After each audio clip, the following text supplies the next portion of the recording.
अब हम सप्तम स्कंद, जिसे ऊर्ध्व स्कंद कहते हैं, उससे प्रणाम करके अष्टम स्कंद में प्रविष्ट हो रहे हैं। अष्टम स्कंद में मनमंत्रों का वर्णन है। यहाँ पर गजेंद्र मोक्ष को प्रस्तुत करने के लिए सुखदेव जी महाराज को श्री परीक्षित जी ने विवश किया। शिष्य जब प्रश्न विनीत भाव से करता है तो गुरुजन उत्तर देने के लिए विवश हो जाते हैं, अपनी करुणा के वश में हो जाते हैं, कृपा के वश में होकर के उत्तर देते हैं। महाराज हरिमेधा ऋषि की पत्नी, जिनका नाम हरिणी है, उनके गर्भ से भगवान हरि के रूप में प्रकट हुए और यही भगवान हरि गजेंद्र की रक्षा करते हैं। गजेंद्र मोक्ष लीला जो है, ये बड़ी शिक्षाप्रद लीला है। त्रिकूट नाम का पर्वत है और उसकी तलहटी में वरुण देव का एक उद्यान है। और महाराज उस उद्यान के समीप एक सरोवर है, जहां पर बड़े बड़े गजेंद्र हाथी पानी पीने आते हैं। एक ऐसा गज है, गजराज है, जो सभी हाथियों पर शासन करता है। महाराज सबको लेकर के आया पानी पीने के लिए। सब उसमें पानी पी रहे हैं और क्रीड़ा कर रहे हैं। महाराज उसी समय एक ग्राह, जिसे आप मगरमच्छ कहते हैं, आकर के उस गजेंद्र के पैर को पकड़ लेता है। और महाराज पैर को पकड़ा तो इसने खींचना चाहा। जितनी हथिनियां हैं वे भी प्रयास कर रही। महाराज बहुत दिन तक प्रयास किया, किंतु कोई भी निकाल न पाया। और अंत में जितने परिवार के सदस्य हैं सब धीरे धीरे वहां से चले गए। आपने देखा होगा कि जब किसी के घर में कोई व्यक्ति बीमार पड़ जाता है तो 2 महीने, 4 महीने, साल भर सेवा की, उसके बाद कहते भगवान प्रभु ये बड़ा कष्ट पा रहा है, इसको उठा दो। हाँ, महाराज सब परिवार वाले छोड़कर चले गए।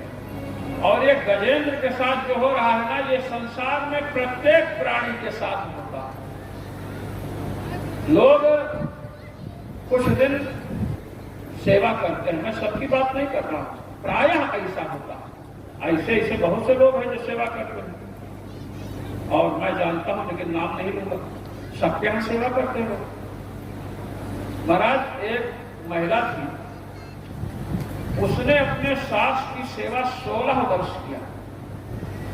और कैसी सेवा, बिस्तर को प्रतिदिन बदलती थी 2-3 बार। बस इसी से आप समझ लीजिए क्या हालत सास की। और हम लोग वहां कथा करने गए थे शरीर की जन्मभूमि पर, तो लोग बड़ी प्रशंसा कर रहे थे। तो महाराज ऐसे ऐसे भी लोग हैं और ऐसे भी लोग हैं, लेकिन हमें अपने से बड़े बीमार पड़ जाए तो उनकी सेवा करनी चाहिए। मैं आपको बताऊं, हम लोग यहाँ थे, क्या नाम है, जयपुर में, शास्त्री जी जानते हैं, यूनिवर्सिटी में दर्शन फैकल्टी में संभालता था। और महाराज वहां पर एक डॉक्टर आते थे, राजेंद्र सिंह सिसोदिया, अभी हैं। उनके पिताजी बीमार थे, तो पिताजी को नहवा करके, नाश्ता पानी करा कर, बिस्तर बदल करके आते थे। आधा घंटा देर हो जाती थी, तो उन्होंने कहा मैं इस्तीफा दे दूंगा। 30 वर्ष में 2.5 दिन का अवकाश उस व्यक्ति ने लिया। एक दिन लड़के ने कहा, डॉक्टर साहब के लड़के ने कहा कि पिताजी आप चले जाया करिए और हम बाबा की सेवा कर देंगे। तो उन्होंने कहा देखो, ये हमारे बाप है, तुम्हारे बाप नहीं है, तुम अपने बाप की सेवा करना, इनकी सेवा तो मैं भी करूंगा। महाराज ऐसे ऐसे लोग सेवा करने वाले। महाराज परिवार के लोग छोड़कर चले गए और 1000 वर्ष बीत गया है युद्ध करते करते। काफी दिन बीत गया, अब आप ये समझ लीजिए। और इसने अपना पूरा बल लगाया, जब देखा कि अब कुछ नहीं चल रहा है, अब तो यह ग्राम हमको पकड़ करके मार भी डालेगा, पकड़ तो लिया ही है। जल में रहे मगर से बैर, जल में मगर की शक्ति बढ़ जाती है और जो थलचर है भूमि पर चलने वाले इनकी शक्ति कम हो जाती है। तो महाराज देखा कि अब तो प्राण जाएगा। उस समय जब प्राण जाने की स्थिति आ गई तो पूर्व जन्म में जो इसने उपासना की थी उसका स्मरण हुआ। साधना जो की जाती है ना, अगले जन्म में जो साधना किया उसका इस जन्म में संस्कार होने से स्मरण होगा। और महाराज जब स्मरण हुआ तो वह स्तोत्र इसने गाना शुरू कर दिया। यस्मिन्निदं यतश्चेदं एनेदं याइदं स्वयं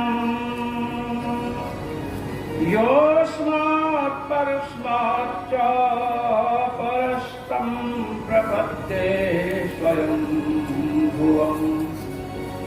स्वयंभू भगवान ब्रह्मा को कहते हैं। भगवान ब्रह्मा को नमस्कार। अब ब्रह्मा जी को नमस्कार किया तो ब्रह्मा जी कहते हैं कौन नमस्कार कर रहा है? इसने कहा कि जिससे ये संसार प्रकट हुआ है, जिसमें स्थित है और जिसमें अंत में लीन हो जाता है, जो इस संसार से परे है। ब्रह्मा जी ने कहा ये लक्षण तो हमने नहीं घट रहा। ब्रह्मा जी नहीं आए रक्षा करने। ऐसे ही महाराज इसमें कई लोगों का नाम आया। अब ब्रह्मा जी नहीं आए तो शंकर जी क्यों आए? अब शंकर जी आकर के रक्षा करें तो ब्रह्मा जी का अपमान हो जाएगा कि ब्रह्मा जी नहीं गए और आप गए। दक्ष के यज्ञ में ब्रह्मा जी गए, शंकर जी नहीं गए तो दक्ष का यज्ञ नष्ट हो गया।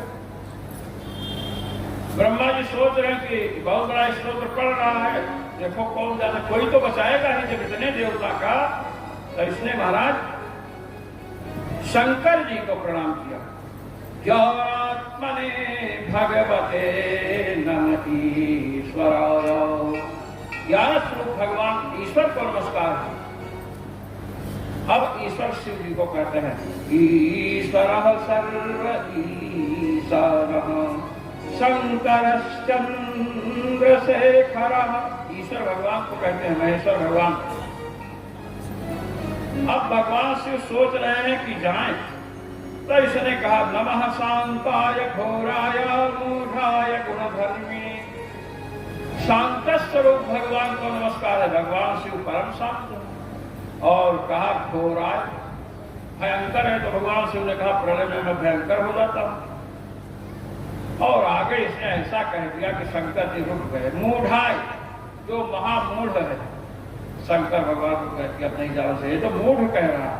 और वहां जाकर के अपनी मूर्खता का परिचय देना ही नहीं चाहिए। यही लोग कहेंगे कि मूर्ख कहा और आकर रक्षा करे, इसका मतलब सही सही मूर्ख है। भगवान शिव भी नहीं गए।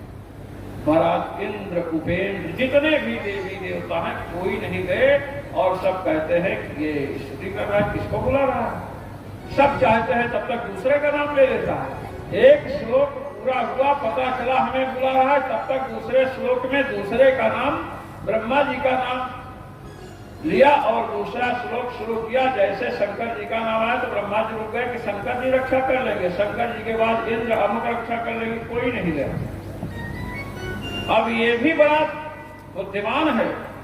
इसने देखा कोई नहीं आ रहा है, न देवी न देवता। तब जानते हैं क्या कहा? न वै समय न देवासुरवर्त्यतिर्यं न स्त्री न षण्ढो न पुमान् न जन्तुः नायं गुणः कर्म न सन् न च सन् निषेधशेषो जयतादशेषः। ये मैं जिसे बुला रहा हूं वो देवता नहीं है। सब देवता चुपचाप बैठ गए। वो असुर भी नहीं है और वह मनुष्य भी नहीं है, वह पशु पक्षी भी नहीं है, वो स्त्री भी नहीं है, वह नपुंसक भी नहीं है, वह पुरुष भी नहीं है। ऐसे जब कहने लगा और अंत में कहा कि सबका निषेध करने के बाद जो शेष रहता है मैं उसे बुला रहा हूं। निषेध शेषो जयता दशेषा। सबका निषेध कर दो जो बचा रहे। महाराज कोई नहीं गया। श्री सुखदेव जी कहते हैं, इस प्रकार निर्गुण और सगुण पद्यों से जब इसने स्तुति की और महाराज तत्त देहों के अभिमानी देवता जब नहीं आए तो संपूर्ण देहों के अंतर्यामी सबका नियमन करने वाले भगवान विष्णु पधारे। अब गजेंद्र की क्या स्थिति है, इतना खींच चुका कि महाराज थोड़ा ही सिर बचा है डूबने के लिए, सूर्ण बची हुई है। देखा कि आकाश में भगवान विष्णु गरुड़ पर विराजमान है और सुदर्शन चक्र हाथ में। बड़े कष्ट में है, हजारों वर्ष से युद्ध कर रहा है। इसलिए श्री सुखदेव जी कहते हैं कि जब आकाश में भगवान को देखा, सोन्तः सरस्सुरवरे निगृहीतोऽर्तो दृष्ट्वा गरुडमपि हरिं खमुपात्तचक्रम् उच्छिप्य साम्बुजकरम् गिरवाह कृच्छ्राम् नारायणात्मजगुरो भगवन् नमस्ते। जब भगवान को देखा तो हमारे यहाँ एक नियम है, हमारी सनातन परंपरा का, कि देवता के मंदिर में गुरु जी के पास और राजा के पास खाली हाथ नहीं जाना चाहिए। रिक्त हस्तेन नोपेयात् राजानं दैवतं गुरु। इन तीनों के पास खाली हाथ जाएंगे तो खाली हाथ ही लौटना पड़ेगा। कुछ न हो तो चावल का एक टुकड़ा ही ले लीजिए, एक पुष्प ही ले लीजिए, कुछ तो लीजिए।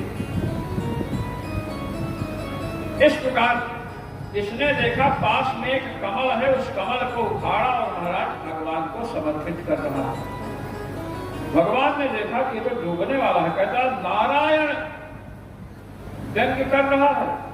नारायण कहते हैं जिसका जल ही घर हो। आपके घर में ही आपके भक्त मुझ गजराज की दुर्दशा हो रही है। अखिल गुरु, आप संपूर्ण जीवों के गुरु हैं, तो संपूर्ण जीवों में मैं भी आया। आप जैसे गुरु विराजमान है और शिष्य डूब रहा है, मृत्यु के मुख में जा रहा है। भगवान ने कहा कि हम पानी में नहीं आ सकते हैं। तुरंत कहा, भगवान आप में 6 गुण हैं, अनंत ऐश्वर्य पराक्रम, सब कुछ आप में है।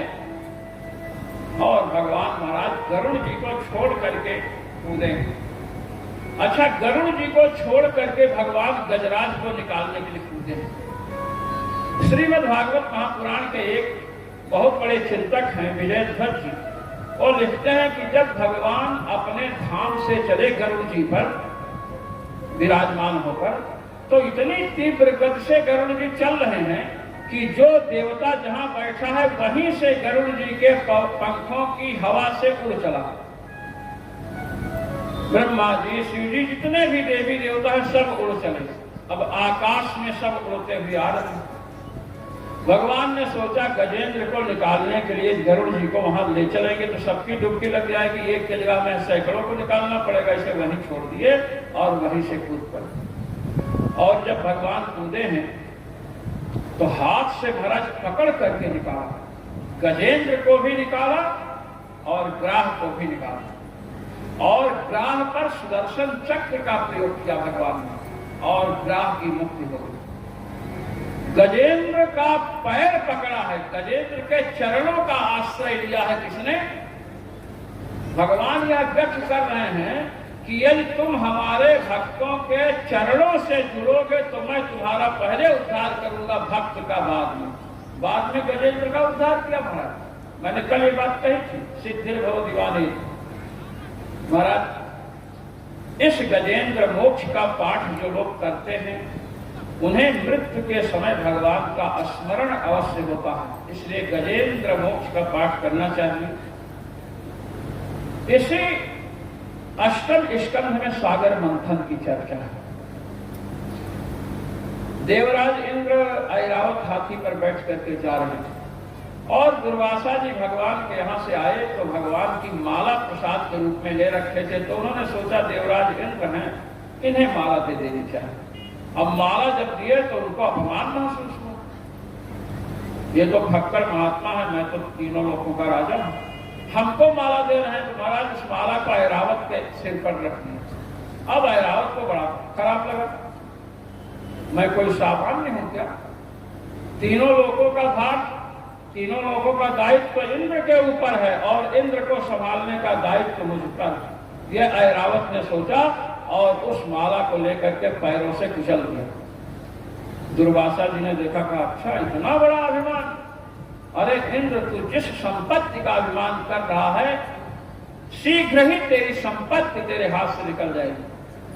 साफ हुआ, उधर दैत्यों ने, महाराज बलि ने आक्रमण किया देवराज इंद्र के ऊपर और महाराज स्वर्ग को खाली करवा दिया। अब इधर उधर भटकने लगे। अंत में भगवान के समीप पहुंचे।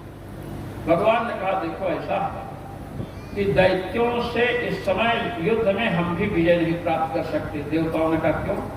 कहे कि शुक्राचार्य ने उन्हें इतना धार्मिक बना रखा है, गायों की सेवा कर रहे हैं दैत्य लोग, ब्राह्मणों की सेवा कर रहे हैं। अब जो गायों का ब्राह्मणों का भक्त होगा उस पर मैं सुदर्शन चलाऊंगा, ये असंभव है। ना ना ना। तो कहे तब क्या करें? कहे तुम लोग जाओ समुद्र मंथन करो, सागर मंथन करो और उससे अमृत निकलेगा, उसको पियो, अमर हो जाओगे, फिर दैत्य पर आक्रमण कर देना। महाराज बलि के समीप पहुंचे और कहे कि हम लोग चाहते हैं कि सागर मंथन करें, अमृत निकलेगा, पिएंगे, अमर हो जाएंगे। सब लोग महाराज तैयार हो गए। अब मंदराचल पर्वत को लेने के लिए गए। इतना विशाल पर्वत है, उसको उठाए और उठाकर जब चलने लगे तो महाराज रास्ते में ही पर्वत से दब गए, बहुत से लोग मर गए, देवता भी दैत्य हैं। भगवान का स्मरण किया तो भगवान वहां आते हैं और दैत्यों के पक्ष में नहीं, देवताओं के पक्ष में दृष्टिपात करते हैं। तो जो देवता मरे थे जीवित हो गए और उस पर्वत को बाएं हाथ से उठा करके गरुड़ जी पर रख दिया और लेकर के आए, सागर के तट पर रख दिया। गरुड़ जी से कहे कि अब आप जाइए यहाँ से। तो गरुड़ जी ने कहा जब इतना बड़ा पहाड़ उठाना था तब तो हम पर रख करके लाए, और अब मंथन की बात आई, अमृत वमृत निकलने की, तो कह रहे आप जाइए। कहे कि ऐसा है कि ये मंदराचल जो है ना, ये साधारण रस्सी से नहीं हिलेगा, वासुकी नाग को मखानी रस्सी बनाया जाएगा और जब तक गरुड़ जी तुम यहाँ रहोगे तब तक किसी नाग की हिम्मत नहीं कि यहाँ पर आ सके। वो भय रहेगा कि गरुड़ जी खा जाएंगे। गरुड़ जी अच्छा इसी बात से गुजार। महाराज वासुकी नाग को रस्सी की जगह लगाया गया। भगवान एक रूप धारण करके दैत्यों के पक्ष में, एक रूप धारण करके देवताओं के पक्ष में रह करके मंथन शुरू हुआ। अच्छा, मंथन शुरू होने के पहले भगवान ने देवताओं से समझा दिया था, समझाया था कि हम कहेंगे जिधर उधर ही लगना। देवताओं से कहे कि मुख की तरफ लगो, देवताओं ने कहा ठीक है। दैत्यों ने कहा नहीं नहीं नहीं, ये ठीक कैसे है, हम लोग श्रेष्ठ है, हम मुख की तरफ बनाएंगे, देवता लोग पूंछ की तरफ। कहे चलो कोई बात नहीं। अब महाराज जब समुद्र मथने लगे तो वासुकी नाग के मुख से भयंकर विष निकलने लगा। अब पूंछ से तो कोई विष निकलेगा नहीं, बहुत से दैत्य उसी विष से मर गए। लेकिन जब मंथन का कार्य आरंभ हुआ तो समुद्र डूब गए, क्या कहते हैं, मंदराचल डूबने लगा। तो जब डूबने लगा तो भगवान से देवताओं ने कहा प्रभु ये तो डूब रहा है, डूबेगा नहीं, गणेश जी की पूजा नहीं की। गणेश जी ऐसे देवता है ना कि इनकी पूजा अगर न करे तो इनका बाप भी हो तो नहीं छोड़ेंगे। ये आपको बता रहे। जब भगवान शंकर ने त्रिपुर को नष्ट करना चाहा और सब रथवश बन करके तैयार हुआ और आक्रमण करने के लिए जब धनुष पकड़े और जब धनुष पकड़े प्रत्यंचा खींचना चाहे तो देखे कि अंगूठे में कुछ चुभ रहा, तो भगवान शिव ने कहा ऐसा तो कुछ है नहीं, फिर भी चुभता दिख रहा है। तो भगवान शिव ने ध्यान लगाया तो देखे गणेश जी अपना सूल अपने पिता के ही अंगूठे में घुसेड़ रहे। शंकर जी ने कहा गणेश ये क्या? अरे कहे कि आप ऐसा शुभ कर्म करने जा रहे हो, मेरी पूजा ही नहीं की। अरे कहे कि बेटा अभी मान जा, मैं तेरी पूजा बाद में खुद कर लूंगा। गणेश जी ने कहा चलो कोई बात नहीं, ये मैं कह रहा हूं, अपने बाप को भी नहीं छोड़ने वाला। भाई पूजा करनी चाहिए, पूज्य की पूजा न करे और अपूज्य की पूजा करे, दोनों से हानि है। काशी में एक बार विद्वानों की सभा हुई बड़े बड़े विद्वान आए। अप्पय दीक्षित को बुलाया गया था। अप्पय दीक्षित बड़े अच्छे विद्वान थे। अच्छा, उस समय के विद्वान महाराज कुश्ती लड़ते थे, पहलवानी भी करते थे। अब अप्पय दीक्षित का लोग अपमान करना चाहते थे, तो अपमान करने का एक उपाय सोचा। कहा कि अप्पय दीक्षित को बुलाओ और माल्यार्पण उनको न करवा करके किसी मूर्ख को करवा लो, बस हो गया अपमान। भाई जगत गुरु शंकराचार्य महाराज यहाँ आए, अब उनका कोई अपमान करना चाहे तो उनको माला न समर्पित करके किसी मूर्ख को माला पहना दे और सब कहा बहुत अच्छे तो अपमान तो है। तो अप्पय दीक्षित का अपमान करने के लिए यही सोचा गया कि किसी मूर्ख पंडित को, ब्राह्मण हो, पढ़ा लिखा ना हो, उसको माल्यार्पण किया जाए और सब प्रसन्न हो जाए। अब महाराज अप्पय दीक्षित जी बैठे थे और सब समझते थे माला उठाए तो अप्पय दीक्षित के गले में पड़ेगी माला, लेकिन उस मूर्ख के गले में पड़ी तो महाराज अप्पय दीक्षित के शिष्य जो थे बड़े क्रुद्ध हुए, बड़े नाराज हुए। तो अप्पय दीक्षित ने कहा शांत शांत, नाराज क्यों हो रहे हो? अरे कहे गुरुजी देख रहे हो सब उल्टा हो रहा है, माला श्रेष्ठ के गले में पड़नी चाहिए और पड़ रही है निकृष्ट के गले में।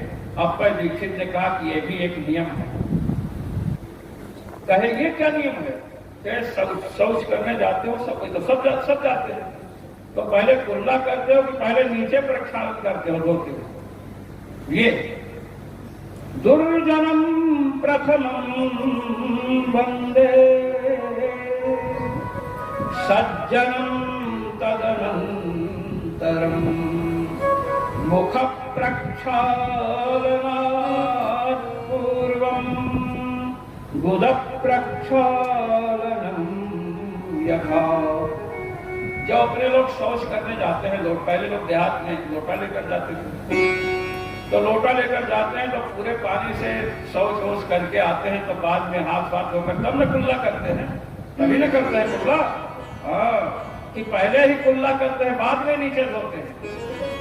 तो नीचे पहले धोए बाद में कुल्ला किए तो बताओ नीचे का भाग मुंह से बड़ा हो गया क्या? नहीं हुआ ना।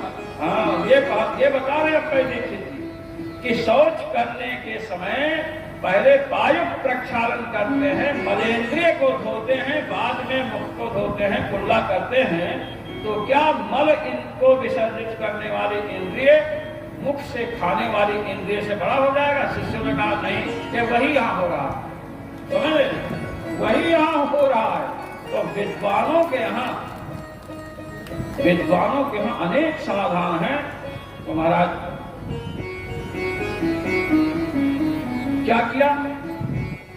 मंदिराचल डूब रहा, मतलब पूजा करनी चाहिए। आप पूज्य की पूजा करोगे और पूज्य का अनादर करोगे तो निश्चित अन्याय होगा, अपराध होगा और उसका फल भोगना पड़ेगा। जब समुद्र में मंदिराचल डूबने लगा तो भगवान ने कच्छपा अवतार धारण किया। बोले कच्छप भगवान की जय। महाराज सागर मंथन हुआ तो सबसे पहले निकला हलाहल विष, देवता दैत्य सब जलने लगे। और महाराज अंत में भगवान शिव के समीप लोग पहुंचे और वहां पहुंच करके उन्होंने प्रार्थना की कि प्रभु इस हालाहल विष से रक्षा कीजिए। हालाहल विष से रक्षा करने की बात आई तो भगवान शिव ने भगवती की ओर देखा, धर्म पत्नी की ओर देखा, कहा आप क्या चाहते हो? कहे कि ये सब अपने पुत्र के समान है, अगर आप जब विष नहीं पिएंगे तो ये नष्ट हो जाएंगे। भगवान शिव ने भगवान का नाम लेकर के, राम नाम लेकर के महाराज विष पी लिया और भगवान नीलकंठ हो गए। बोले नीलकंठ भगवान की जय। भगवान शिव जहां विष पीने की बात आती है संसार के कल्याण के लिए तो सबसे पहले विष पीते हैं। इसलिए भगवान शिव का वंदन देवता और दैत्य समान रूप से करते हैं। भगवान शिव सबके पूज्य हैं क्योंकि ये महादेव हैं। महाराज फिर इसमें से 14 रत्न निकले हैं। श्रीमणि रंभ वारुणी अमीय शंख गजराज कल्पद्रुम शशि धेनु धनु धनवंतरी विश्वास। उच्चैः सवा घोड़ा निकला, बलि ने लिया, ऐरावत हाथी इंद्र ने लिया, वारुणी निकली और लक्ष्मी जी भी निकली। उन्होंने भगवान विष्णु का वरण किया। अंत में अमृत निकला महाराज। और जब अमृत निकला तो दैत्यों ने अमृत का कलश धनवंतर जी लेकर प्रकट हुई। धनवंतर के हाथ से छीना लेकर के भगी।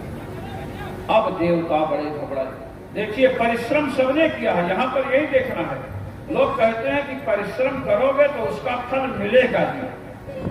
इस कथा के द्वारा यह बताया जा रहा है कि देवता दैत्य दोनों समान परिश्रम कर रहे हैं अमृत की प्राप्ति में, किंतु उन दोनों के मध्य में देवता भगवान का आश्रय ले रखे हैं, इसलिए देवताओं को अमृत पीने को मिलेगा, दैत्यों को नहीं।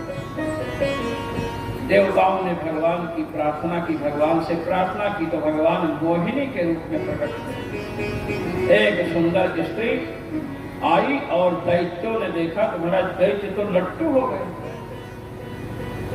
देवताओं को तो भगवान देख रहे हैं कि ये मोहन है, भगवान है साक्षात, और मोहिनी किसके लिए है? दैत्यों। दैत्यों ने कहा कि आप पधारी हैं तो आप ये अमृत हम लोगों में बांट दीजिए। भगवान ने कहा कि देखो, जिस स्त्री से कोई जान पहचान ना हो उस पर विश्वास नहीं करना चाहिए। भगवान ने कहा, ये कहा करके भगवान ने मानो फेसबुक चलाने वालों को शिक्षा दे दी कि बिना जान पहचान के चटिंग कटिंग मत करना। ये समझ लीजिए। तो दैत्यों ने कहा कि नहीं, हमें तो अपने भाई बंधुओं पर उतना विश्वास नहीं जितना आप पर है। भगवान ने कहा ठीक है, कल या अभी कुछ देर के बाद स्नान करो और उसके बाद मैं अमृत बांटूंगी। दोनों देवता दैत्य एक एक पंक्ति में बैठ गए। भगवान ने देखा और महाराज अमृत बांटना शुरू किया। देवताओं से पहले शुरू किया। अब दैत्यों को लगा तो बुरा, लेकिन जितने दैत्य हैं सब चाहते हैं कि मेरी पत्नी बन जाए, इसीलिए महाराज कोई बोल नहीं रहा है। अमृत पिलाते गए, किंतु राहु जो था महाराज वो वेश बदल कर बैठा। सूर्य चंद्रमा पास में थे। भगवान को संकेत किया, सूर्य चंद्रमा ने सिर काट दिया, लेकिन धड़ तो नीचे हो गया, लेकिन अमृत दिया तो अमर हो गया। बाद में बड़ा भयंकर युद्ध हो गया और उस भयंकर युद्ध में देवता तो अमृत पी चुके थे, महाराज बलि पराजित और महाराज बलि पराजित हुए। और इनको लेकर के महाराज शुक्राचार्य के समीप आए। शुक्राचार्य ने इनको जीवन दान दिया। संजीवनी विद्या थी शुक्राचार्य जी के पास, बृहस्पति जी के पास नहीं थी। अब महाराज अनेक प्रकार के यज्ञ का अनुष्ठान कराया गया, दिव्य रथ ये सब प्राप्त हुआ। फिर इन्होंने आक्रमण कर दिया देवताओं पर और महाराज देवता पुनः पराजित हुए। अमृत पीने से आप अमर हो जाओगे, सबसे अधिक बलवान हो जाओगे, तो नहीं नियम। महाराज फिर देवता परेशान हुए तो भगवान ब्रह्मा से कहे। भगवान ब्रह्मा ने कहा कि तुम्हारे यहाँ अवतार होगा। कश्यप जी के द्वारा अदिति माँ के गर्भ से पयोव्रत करने के कारण भगवान ने वामन रूप से अवतार लिया। बोलिए वामन भगवान की जय। वामन भगवान का प्राकट्य हुआ। बड़े उपनयन संस्कार, यज्ञोपवीत संस्कार हुआ महाराज। और वहां से भिक्षा के लिए महाराज बलि के समीप गए। महाराज बलि यज्ञ कर रहे हैं। महाराज बलि का यज्ञ बड़ा विलक्षण है। जो कोई कुछ भी मांगने आता है उसे वो प्रदान कर देता। जब वहां पहुंचे तो महाराज बलि ने इनका स्वागत किया। लोग कहीं इतना तेजस्वी ब्राह्मण कभी कहीं दिखा नहीं। बावन अंगुर का है, छोटे हैं। महाराज बलि कह रहे हैं, स्वागतम ते नमस्तुभ्यं ब्रह्मन् किं करवामते। ब्रह्मर्षीणां तपः साक्षात् मन्ये त्वाद्य पुरम्।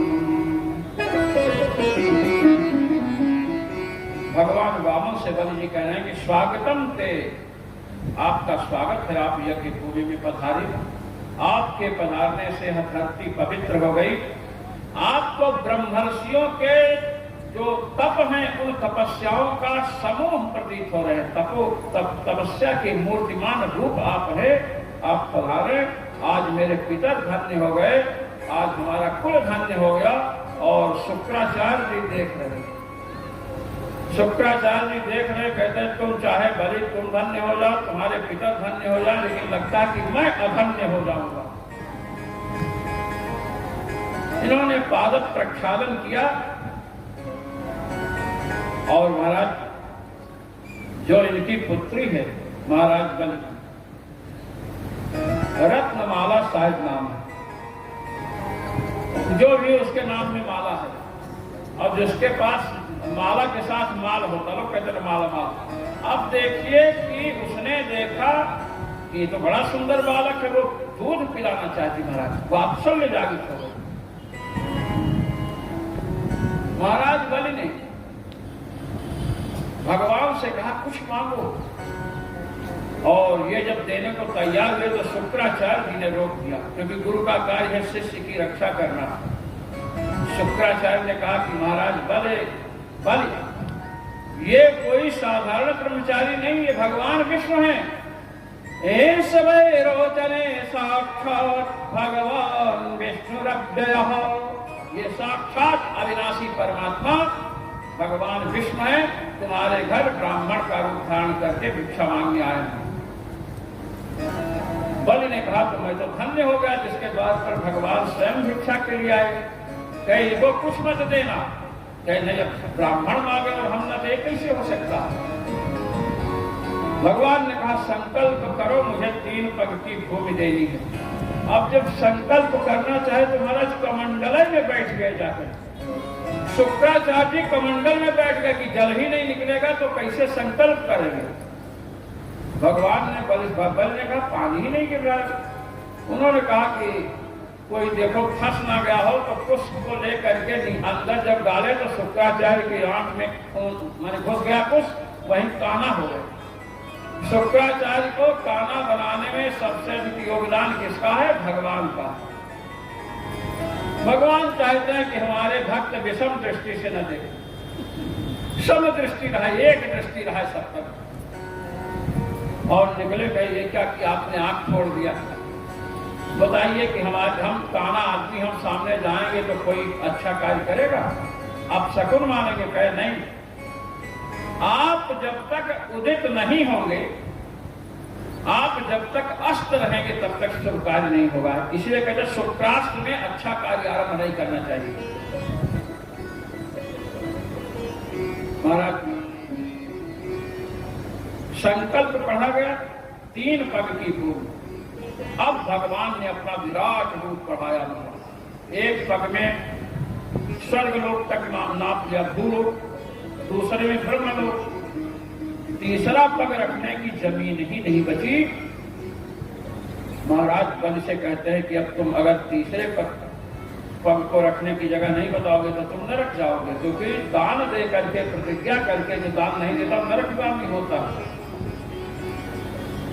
महाराज बलि ने कहा कि भगवान धन के स्वामी, धन का स्वामी धन से 2 गुना अधिक बड़ा माना गया, तो मैं तो धन का स्वामी हूं, उससे अधिक हूं, इसलिए तीसरा चरण आप हमारे मस्तक पर रखें। जब तीसरा चरण मस्तक पर रखने की बात कही तो भगवान पुनः वामन रूप में हो गए। देखिए वामन रूप में फिर हो गए। बढ़े थी अपनी इच्छा से और छोटे होने पड़ा भक्त की इच्छा से। अब बताइए दूसरा बड़ा पग था जो ब्रह्मलोक में, दूसरा पग एक पूरे स्वर्ग तक पहला पग, तो महाराज वो पग कहाँ रहता? इतना बड़ा तो बलि का शरीर नहीं था। तो बलि के शरीर के अनुरूप भगवान ने रूप धारण किया और अपना सुकोमल चरण भगवान ने बलि के मस्तक पर सिर पर रख दिया। और उसी समय जो दुर्गा बनी श्री प्रहलाद जी आकर के विराजमान हुए और महाराज भगवान ने महाराज बलि को जो है वरुण पास से बांध दिया। ब्रह्मा जी आए तो ब्रह्मा जी ने कहा कि प्रभु आपको इसने सब कुछ दे दिया। बलि जो इनका नाम है ना, बलि का अर्थ ही होता है उपहार। को कहते हैं ना बलि दे रहे, बलि माने उपहार। बल्यते दिएते इति बलि, जो दिया जाए उसे भी बलि कहते हैं। कोई भी उपहार हो उसका नाम बलि है। ये बकरा बकरी काटना ही बलि नहीं है। कहीं कहीं केला समर्पित कर दे, कहीं अमरूद, कहीं कुछ सब बलि माना जाए। ब्रह्मा जी ने कहा इस भक्त ने आपको सब कुछ दे दिया और आप इसे बंदी बना लिए हैं, ऐसा उचित नहीं है प्रभु। तो भगवान ने कहा कि ये जो है मेरा बहुत बड़ा भक्त है, इसने वैष्णवी माया पर विजय प्राप्त की, इसे न सुख है न दुख है। तो भगवान प्रसन्न होकर कहे कि महाराज बलि मैं आपको सुतल लोक भेज रहा हूं, वहां पर जाओ। और साथ ही साथ एक बात कही भगवान ने कि वहां पर मुझे सर्वत्र तुम देखोगे, जिस दरवाजे से निकलोगे उसी दरवाजे पर मैं तुम्हें दर्शन दूंगा, और वह भी द्वारपाल के रूप में। भगवान ने कहा भगवान आए थे बलि को ठगने, और बलि के द्वारा ही ठगा गए भगवान। अब महाराज बलि गए सुतल लोक में, जिस दरवाजे से निकले महाराज वही भगवान वामन खड़े। लक्ष्मी जी को बड़ा कष्ट हुआ। नारद जी से कहें कि नारद जी भगवान को बलि क्या रह गए, अब क्या करें? कहे कि आप तो हो जगत जननी, अगर मेरी बेटी बनना स्वीकार करो तो आपके पति को हम लौटा सकते हैं। अरे कहें कि पति प्राप्त करने के लिए बेटी तो सब बनते ही है, बिना बेटी बने पति कहां मिलेगा? और अगर आप चाहते हैं कि हम दूसरी बार बेटी बने तो ठीक है, बेटी बन के ब्राह्मण बनकर के बेटी बनकर। महाराज बलि के यहाँ पहुंचे, बड़ा स्वागत किया। नारद जी जो ब्राह्मण वेश में, उन्होंने कहा ये मेरी पुत्री है, इसके कोई भाई नहीं है तो आपको भाई बनाना चाहती हो। महाराज बलि ने कहा तो बड़े खुशी की बात है। अब बलि को इन्होंने जैसे यहाँ पर बांधते ना रक्षाबंधन को, क्या कहते हैं रक्षाबंधन, रक्षा सूत्र रक्षाबंधी कुछ भी कहिए, बांधे कि जब बांधे तो बलि ने कहा कि बहन आपको क्या चाहिए, आप जो मांगेगी मैं दूंगा। अरे कहे कि पहले सोच विचार लो, नहीं बहन मांगे उसमें भाई को सोचना विचारना पड़े। कहे तो आप अपने द्वारपाल को हमें दे दीजिए, भगवान विष्णु को। अब उसने कहा कि आप कौन हो भाई, और उसको क्यों मांग रही? कहे वो मेरा पति है। अरे भगवान बलि के चरणों में गिर पड़े लक्ष्मी जी, कह रहे माता आप तो जगत जननी हो, आप आई हो तो दे रहे हैं। तो लक्ष्मी जी ने छुड़ाया महाराज भगवान को। कभी कभी ऐसा होता है जब पति को हथकड़ी लगती है तो पत्नियां छुड़ाती हैं। भगवान विष्णु बलि के यहाँ द्वारपाल के रूप में थे, श्री जी ने छुड़ाया। इसके बाद मत्स्य अवतार की चर्चा है कृतमाला नदी के तट में। अब भगवान मत्स्य का अवतार धारण किए, हम इस कथा को प्रणाम करके आगे बढ़ रहे हैं। हम 9वें स्कंध में पहुंच रहे हैं, क्योंकि आज हम श्री कृष्ण जन्म करवा करके ही रहे। भगवान तो सबका जन्म कराते हैं, जितना संसार है महाराज अनंतानंद ब्रह्मांड, सबको उत्पन्न करना, पालन करना, प्रलय करना। और कथावाचक लोग भगवान को प्रकट कराते हैं। जिस कथा में जाएंगे हर चौथे पांच दिन कर देते हैं। यहाँ भी चौथे दिन भगवान प्रकट हो गए, लेकिन ये कथा ही 9 दिन की थी। तो इसलिए जो है समय अधिक मिला। आइए 9वें स्कंध में सूर्यवंश और चंद्रवंश का वर्णन है। श्री सुखदेव जी ने सूर्यवंश का वर्णन किया। भगवान सूर्य से पहले ब्रह्मा जी के मन से मरीच, मरीच से कश्यप, कश्यप की पत्नी अदिति से भगवान सूर्य का जन्म हुआ, और इनसे श्राद्ध देव मनु का जन्म हुआ। ये परंपरा आगे चली, और महाराज इस परंपरा में अनेक राजा हुए हैं, किंतु हम सब राजाओं को प्रणाम करके ही आगे बढ़ेंगे। इसी वंश परंपरा में श्री अम्बरीश जी का चरित्र आता है। नभग के पुत्र हैं ये, नभग मनु जी के पुत्र हैं, श्राद्ध देव मनु के, उनके पुत्र नभग हैं, और नभग के पुत्र हैं नाभाग। गुरुकुल में पढ़ने गए थे नाभाग जी, और कई भाई हैं। देखिए भाई लोग पहले से भी गड़बड़ करते थे। देखिए कई भाई हैं, जब पढ़ करके लौटे तब तक संपत्ति का बंटवारा हो चुका था। पहुंचे पिताजी से, कहे पिताजी हमारे हिस्से की संपत्ति। कहे बेटा तुम्हारे हिस्से में हमको ही रख दिया है लड़कों ने, पूरी संपत्ति बांट लिया और पिताजी को नाभाग के हिस्से में दे दिया। दो भाई थे, एक छोटा था एक बड़ा था। तो जो छोटा भाई था बड़ा चालाक था। जब पिताजी की संपत्ति का बंटवारा हुआ तो महाराज सब कुछ बट गया। गाय एक थी, रजाई एक थी। ध्यान देकर सुनिए, गाय एक और रजाई एक। तो हुआ कि अब रजाई और गाय कैसे बटे?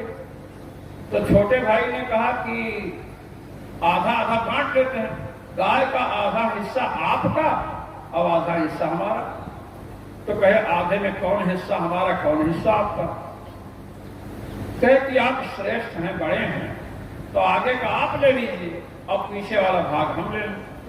अब बड़ा भाई गाय को चारा खिलावे, घास खिलावे, सब कुछ खिलावे, और आधा भाग में दूध वाला भाग आ गया, स्तन, और दूध दुहने का काम छोटा भाई करे। उसको दूध ही नहीं मिले, केवल खिलाए। रजाई के विषय में कहा कि दिन को रजाई आपकी रहेगी, रात को रजाई हमारी रहेगी। अब बताओ, ठंडी का समय है, बड़ा भाई दिन को रजाई रखे तो खेत में काम करे, रजाई थोड़ा ओढ़कर बैठेगा, और ये वहां से छोटे भाई रात को रजाई ले जाए। अब उनके घर काशी से एक विद्वान पधारे और वो महाराज नैयायिक थे, लोगों की समस्या को सुलझाते थे। बड़े भाई ने बड़ा सम्मान किया। रात का समय हुआ, कहे कि भाई ओढ़ने के लिए, कहे हमारे ही ओढ़ने के लिए नहीं है, एक रजाई है, दिन को हमारी रहती है, रात को भाई की रहती है। तो ये क्या, हमेशा दिन को आपकी रहती है? हाँ। और गाय वाली बात बताया, खिलाते हम हैं, तोता वो। तो विद्वान ने कहा कि हम आपके यहाँ 3 दिन रहे तो आपकी इन समस्याओं का समाधान हो जाएगा। कह रही है। सवेरा हुआ, अब रजाई छोटे भाई ने बड़े भाई को दे दिया। बड़े भाई ने उस बड़े भाई गए विद्वान के पास, कहे महाराज रजाई आ रही, आ गई। कहे दिन भर आपकी होगी ना? वो कुछ नहीं कह सकते। कहे कुछ नहीं। कहे पास में जो तालाब है उसमें डाल दो। रुई की रजाई तालाब में डाल। दिन भर तालाब में रही। जब छोटा भाई रहने के लिए आया तो निकाल करके लाकर रख दिया, उससे पानी छू रहा। छोटे भाई ने कहा ये क्या? कहे भाई दिन को हमारी है, हम जैसा चाहे करें। अब रात को रजाई ओढ़ेगा कैसे? ठंडी कांपा। दूसरे ने कहा भैया एक ही रजाई में हम दोनों ओढ़ेंगे। समस्या का समाधान। अब गाय को दिन को खिलावे नहीं, दूध दुहने लगा तो उसने लात मारना शुरू कर दिया। फिर कहा कि खिलाएं और आधा आधा दूध भी दोनों का। तो इसे बंटवारा होता है।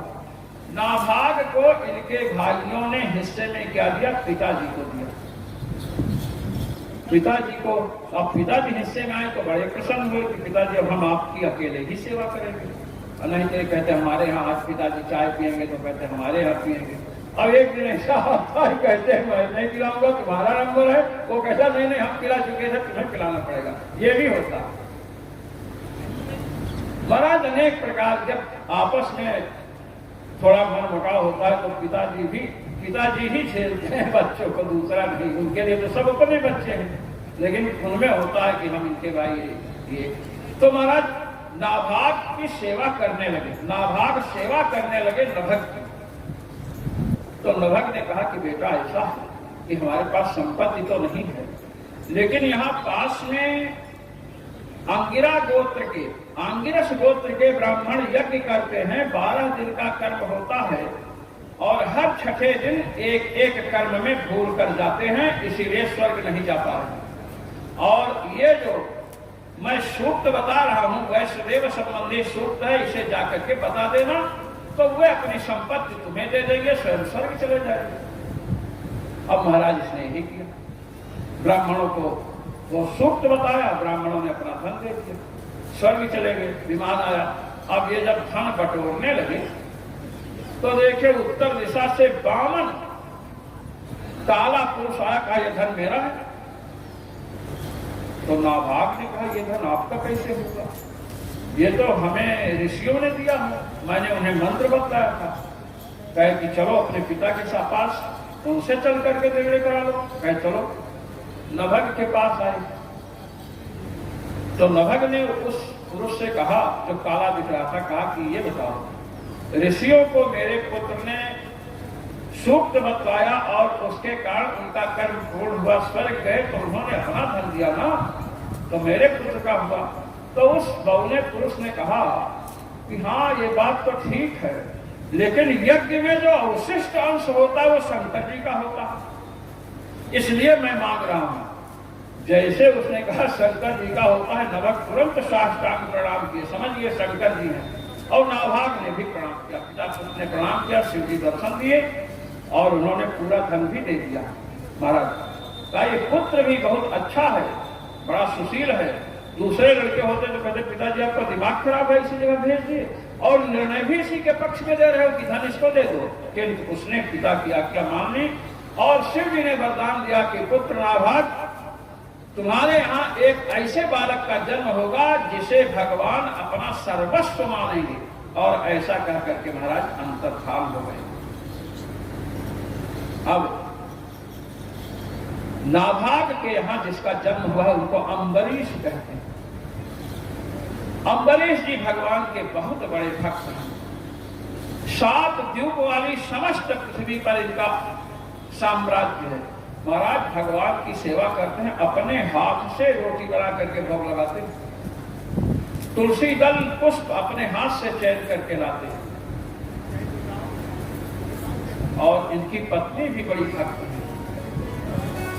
महाराज इन्होंने द्वादशी प्रधान एकादशी व्रत किया और महाराज एकादशी व्रत करने के बाद ब्राह्मणों को दान करना चाहा, गौएं, और उन गौओं के सींग में सोना बढ़ा दिए और ब्राह्मणों को दान कर रहे हैं। इनकी कीर्ति स्वर्ग लोक में पहुंची। वहां देवताओं के बीच में किसी ने दुर्वासा जी से कहा कि बहुत बड़े दानी, बहुत बड़े भक्त अम्बरीश जी हैं। उन्होंने कहा चल करके परीक्षा लेते हैं। एकादशी का पारण करना है, 1 साल का व्रत है महाराज। और पारण का समय कुछ होने वाला था। 1 घंटे के बाद कि दुर्वासा जी पहुंचे तो उनको भी आमंत्रित कर दिया कि प्रभु आप भी आज यहाँ प्रसाद पाए। ठीक है मैं स्नान करके आता हूँ। नहाने गए तो देर लगाती है महाराज। यहाँ पारण का मुहूर्त बीता जा रहा है। हम लोग व्रत करते हैं ना, तो व्रत का जितना महत्व है उतना ही महत्व पारण का भी है। पारण का एक मुहूर्त होता है कि इतने समय तक पारण कर लेना चाहिए, अन्यथा व्रत भंग हो जाएगा, खंडित हो जाएगा। महाराज व्रत का जो पारण है, पारण का मुहूर्त बीता जा रहा था, तो उन्होंने कहा आप क्या करें? तो विद्वानों ने कहा कि देखिए आप चिंतित मत होइए, आप चरणामृत ग्रहण कर लीजिए भगवान का, और चरणामृत ना मिले तो थोड़ा जल ले लीजिए। इन्होंने कहा चरणामृत उपलब्ध है, चरणामृत ले लिया। ब्राह्मण को निमंत्रित किया है तो निमंत्रित किया है कि बिना खाए खाना नहीं है, और व्रत न टूटे, व्रत भंग न हो, इसलिए पारण भी करना है। तो चरणामृत से पारण किया। अपोष्णाति तन्नैव सितम नैव नसितम, ये श्रुति है। जो जल ग्रहण किया जाता है इससे भोजन कर लिए ये भी मान लिया जाता है, और भोजन नहीं किया ये सिद्ध नहीं है। दुर्वासा जी यही देख रहे थे। महाराज लौट करके आए, बड़े नाराज कि तुमने हमारा अपमान कर दिया। अब मैं ऐसा वैसा कहने लगे, और महाराज एक जटा निकाले और पृथ्वी पर पटके तो महाराज एक भयंकर राक्षसी प्रकट हुई, हाथ में तलवार लिए है, दांत कटकटा रही है, और अम्बरीश जी के ऊपर टूट पड़ी। अम्बरीश जी एक पग भी पीछे नहीं हटे। अम्बरीश जी की रक्षा में सुदर्शन चक्र नियुक्त था। भगवान सुदर्शन कृत्या को नष्ट कर दिया और दुर्वासा जी के पीछे चलो। अब महाराज भयंकर चक्र जब चलाने के लिए दुर्वासा जी की ओर दौड़ा तो दुर्वासा जी भाग इंद्र के यहाँ गए, ब्रह्मा जी के यहाँ गए, शिव जी के यहाँ गए। सब ने कहा कि यहाँ से चले जाइए। भगवान शिव ने कहा कि भगवान विष्णु सुदर्शन चक्र को लेकर आए होते तो मैं आपकी रक्षा कर सकता था, वो मेरी बात मान लेते। किंतु जब विष्णु विहीन चक्र चलता है तो किसी की नहीं सुनता। आप विष्णु भगवान के चरणों में जाइए, वहां नमस्कार कीजिए। महाराज भगवान विष्णु के चरणों में पहुंचे, नमस्कार किया और कहे प्रभु रक्षा करो। श्री दुर्वासा जी कह रहे हैं कि भगवान आपकी रक्षा कई कारणों से करनी पड़ेगी। मेरी रक्षा आपको करनी पड़ेगी। एक तो आप ब्राह्मण भक्त हो, आपके वक्षस्थल में ब्राह्मणों का चरण चिन्ह है, भृगु जी की भृगुलता है, इसलिए आप ब्राह्मण भक्त हैं, मैं ब्राह्मण हूं इसलिए आप रक्षा कीजिए। दूसरी बात यह है कि मैं ब्राह्मण हूं, अम्बरीश क्षत्रिय है, मैं उससे श्रेष्ठ हूं इसलिए भी आप रक्षा कीजिए। तीसरी बात कि मैं आपके शरण में आया हूं, आप शरणागत रक्षक हैं इसलिए भी मेरी रक्षा कीजिए। महाराज जब इस प्रकार कहा तो भगवान ने कहा कि मैं आपकी रक्षा नहीं कर सकता ना। कहे क्यों? अहम भक्त पराधीनो स्वतंत्र इव द्विजा साधुर्ग्रस्त हृदयो भक्तैर्भक्त जनप्रियः। मैं भक्तों के अधीन हूं, साधु संत मेरे हृदय को अपने बस में कर रखे। दुर्वासा जी ये बताओ, जो भक्त स्त्री पुत्र और सारी संपत्ति को छोड़ करके मेरी शरण में आ गए हैं, उन भक्तों को मैं कैसे छोड़ सकता हूं? आपने कहा कि मैं ब्राह्मण हूं, अम्बरीश क्षत्रिय है, तो मैं उससे श्रेष्ठ हूं। भगवान कह रहे मेरे यहां जातिवाद नहीं चलता। जाति विद्या महत्वं च रूप यौवनमेव च यत्नेन परित्याज्याः पंचैते भक्ति कंटकाः। जाति विद्या महत्व रूप और युवावस्था ये भक्ति के 5 कांटे हैं। हमारे यहाँ जो भक्ति करता है वही महान होता है। भगवान ने कहा तो जो स्त्री पुत्र संपत्ति को छोड़कर आए हैं उन्हें मैं कैसे त्याग कर सकता हूँ, और अम्बरीश को इसीलिए मैं नहीं छोड़ सकता। जब इस प्रकार भगवान ने कहा तो दुर्वासा जी ने एक प्रश्न किया, क्या आप कह रहे हो कि जिन्होंने स्त्री पुत्र धन संपत्ति का त्याग किया है उन्हें मैं कैसे छोड़ सकता हूँ? आप कृपा करके यह बताओ कि अम्बरीश ने किस स्त्री का, किस पुत्र का त्याग किया? आपसे प्रश्न। और दूसरी बात यह बताइए कि अम्बरीश ने किस संपत्ति का त्याग किया है? 7 द्वीपों वाली पूरी पृथ्वी का सम्राट है अम्बरीश, और अम्बरीश ने पत्नी का भी त्याग नहीं किया, पुत्र का भी त्याग नहीं किया। आप कह रहे हैं कि जो हमारे यहाँ आते हैं सब कुछ छोड़कर उनको त्याग नहीं सकते, तो अम्बरीश ने तो कुछ नहीं त्यागा। तब भगवान ने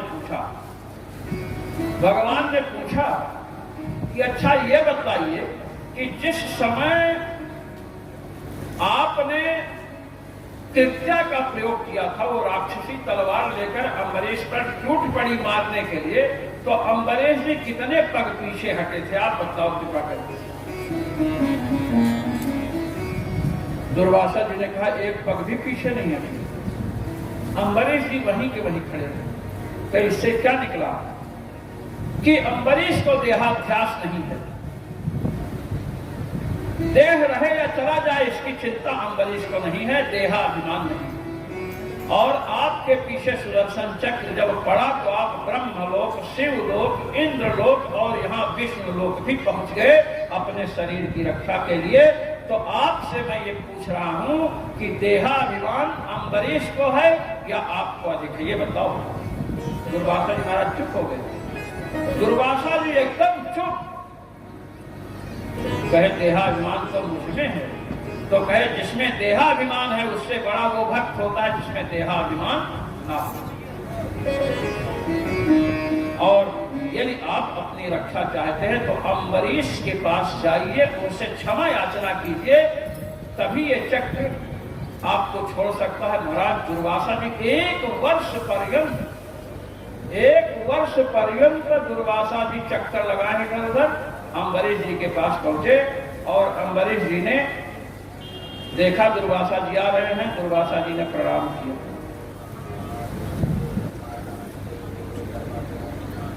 तो महाराज अम्बरीश जी ने दुर्वासा जी को प्रणाम किया, क्योंकि ब्राह्मण है, ये सनातन धर्म है। विप्र को देखकर क्षत्रिय नमन करे, और दुर्वासा जी तो आकर के चरणों में गिर पड़े। और गिरे कि तुरंत अम्बरीश जी ने कहा ये क्या आप साफ कर रहे हैं? आप क्षत्रिय हैं, आप ब्राह्मण में क्षत्रिय उल्टा कार्य। कहे मेरी रक्षा कीजिए। सुदर्शन चक्र से प्रार्थना किया, महाराज रक्षा हुई और बाद में भोजन कराई। दुर्वासा दुःखमापन्नः पुरा भक्तो विनिंदकः। दुर्वासा जी पहले भक्तों की निंदा करते थे, भक्तों का सम्मान बढ़ाने के लिए करते थे। निंदा करेंगे तो कोई न कोई लीला भगवान रच देंगे तो सम्मान बढ़ेगा। महाराज अम्बरीश चरित्र, दुर्वासा जी का दुख छूटा। इसके बाद हम आपको भगीरथ चरित्र में थोड़ा संकेत करते हैं। भगीरथ जी ने अपने पूर्वजों का उद्धार करने के लिए गंगा जी को लाने के लिए तपस्या की। इनके सब पूर्वज जाते रहे तपस्या करने, कोई गंगा जी को ला नहीं सका। क्यों?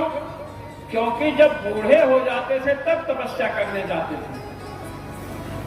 भगीरथ जी ने समझ लिया इस रहस्य को, कहे विवाह हो गया, राज्य सब मंत्रियों को संभलवा दिया, महाराज तक चले गए तपस्या करने। भगवान ब्रह्मा प्रसन्न हुए और उन्होंने गंगा जी को छोड़ा और गंगा जी को लेकर के आए। महाराज पूर्वजों का उद्धार हुआ। इस प्रकार सूर्यवंश में अनेक राजा हुए हैं। अब हम भगवान श्री राम की लीलाओं में प्रवेश करते हैं। श्री सुखदेव जी बड़े सावधान हैं और कह रहे हैं, अजस्ततो महाराजस्तस्मात् दशरथो भवत् तस्यापि भगवानेश साक्षात् ब्रह्ममयो हरिः।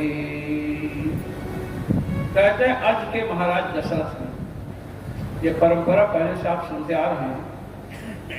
दशरथ जी के पिता का नाम था अज। अज की संतान दशरथ जी हैं और दशरथ जी से कहते हैं साक्षात ब्रह्ममय हरि, साक्षात परमात्मा चार रूपों में अवतीर्ण हुए। भगवान राम, लक्ष्मण, भरत, शत्रुघ्न, चार। अच्छा, भगवान का अवतार क्यों? रामा अवतार की क्या आवश्यकता थी? कुछ लोग कहेंगे कि रावण का वध करना था, ऐसी बात नहीं। देखिए, रावण युद्ध में किससे हार गया है? सहस्त्रार्जुन से। रावण सहस्त्रार्जुन से युद्ध में पराजित हो चुका है और सहस्त्रार्जुन का वध भगवान परशुराम ने किया और परशुराम जी जीवित हैं। जब सहस्रबाहु को मार सकते हैं तो सहस्रबाहु से हारने वाले रावण की क्या औकात है उनके सामने टिकने की? फिर भी रामा अवतार क्यों हुआ? रामा अवतार रामा अवतार इसलिए हुआ कि जब रावण ने अत्याचार किया तो सब ब्राह्मण मिलकर के परशुराम जी के समीप पहुंचे और कहे कि महाराज, आप जैसे भगवत अवतार महाबली परशुराम जी के रहते रावण कितना परेशान कर रहा। तो परशुराम जी ने एक पत्र लिखा रावण को और वो पत्र रावण के दरबार में पहुंचा। सेनापति मंत्री दोनों पत्र पढ़ रहे थे। उसमें लिखा था कि रावण, तुमने बहुत अत्याचार किया है। मैं परशुराम कह रहा हूं कि अब अत्याचार करना बंद कर दो, नहीं तो ठीक नहीं होगा। बस इतना लिखा। जब रावण ने सुना तो कहीं परशुराम किस खेत की मूली है? तब मंत्री ने कहा कि सुनो, परशुराम मूली नहीं, ये मूला है, मूला। मंत्री कह रहा है ब्राह्मणस्यातिक्रमत्यागो भवतामेव भूतये जामदग्न्यश्च वो मित्र मन्यथा दुर्गमायते। हे लंकेश, आप परशुराम जी को केवल ब्राह्मण मत समझो। ब्राह्मण समझ करके उनका जो आप अनुशासन नहीं मानना चाहते, उनकी आज्ञा का उल्लंघन करना चाहते हैं, ते मालपुआ हलवा पूरी खाने वाले ब्राह्मण परशुराम जी नहीं है। पहली बात, उनकी आज्ञा का उल्लंघन ना करना ही आपके हित में है। आपका साम्राज्य भी सुरक्षित रहेगा, आपकी 20 भुजाएं भी सुरक्षित रहेंगी। और यदि आप उनकी आज्ञा नहीं मानेंगे, अभी वो मित्र हैं, जामदग्नश्च वो मित्रम, जामदग्न जमदग्न नंदन परशुराम आपके मित्र हैं। यदि आप नहीं मानोगे तो उनका मन खिन्न हो जाएगा। रावण ने कहा खिन्न हो जाए, इसे तो बहुत ब्राह्मणों का मन खिन्न हुआ। कहे कि आप सहस्रार्थ से पराजित हो गए हैं ना, सहस्रभाव से आप पराजित हो गए। हाँ, सहस्रबाहु से भी परशुराम जी का मन खिन्न हो गया था, क्षण मात्र में काट करके ढेर कर दिया। रावण ने कहा तो हम राक्षस अपने धर्म का पालन कब करेंगे? गांवों में आग लगाना, दूसरे की बहू बेटियों का अपहरण करना, ये सब काम कब तक रोक रखेंगे? कहे जब तक परशुराम जी समाधिस्थ नहीं हो जाते हैं। जब परशुराम जी समाधि लगा देंगे तब कोई भी ब्राह्मण उनकी समाधि तोड़ने का साहस नहीं कर सकता। अब परशुराम जी समाधि लगाएंगे और ये समाधि तो महाराज तब टूटेगी जब मिथिलापुरी में धनुष टूटेगा, उसके पहले नहीं। इसलिए श्री राम अवतार की आवश्यकता है। दूसरी बात, जो रामावतार है, रामावतार 2 प्रकार का होता है। भगवान राम के रूप में भगवान विष्णु आते हैं, आप सब जानते हैं। भगवान विष्णु आकर के श्री राम बनते हैं, सुदर्शन चक्र शत्रुघ्न बनते हैं, शेषनाग जी लक्ष्मण बनते हैं, पांचजन्य शंख भरत बनते हैं। ये आप सबको विदित है। किंतु जब परात्पर ब्रह्म साकेत बिहारी श्री राम आते हैं तो महाराज सुदर्शन चक्र शेषनाग नहीं आते। बृहद धर्म संहिता में इसका वर्णन है कि जिस समय साकेत बिहारी श्री राम आते हैं उस समय भरत लक्ष्मण शत्रुघ्न कौन बनते हैं? आइए। वैकुंठे सस्तु भरता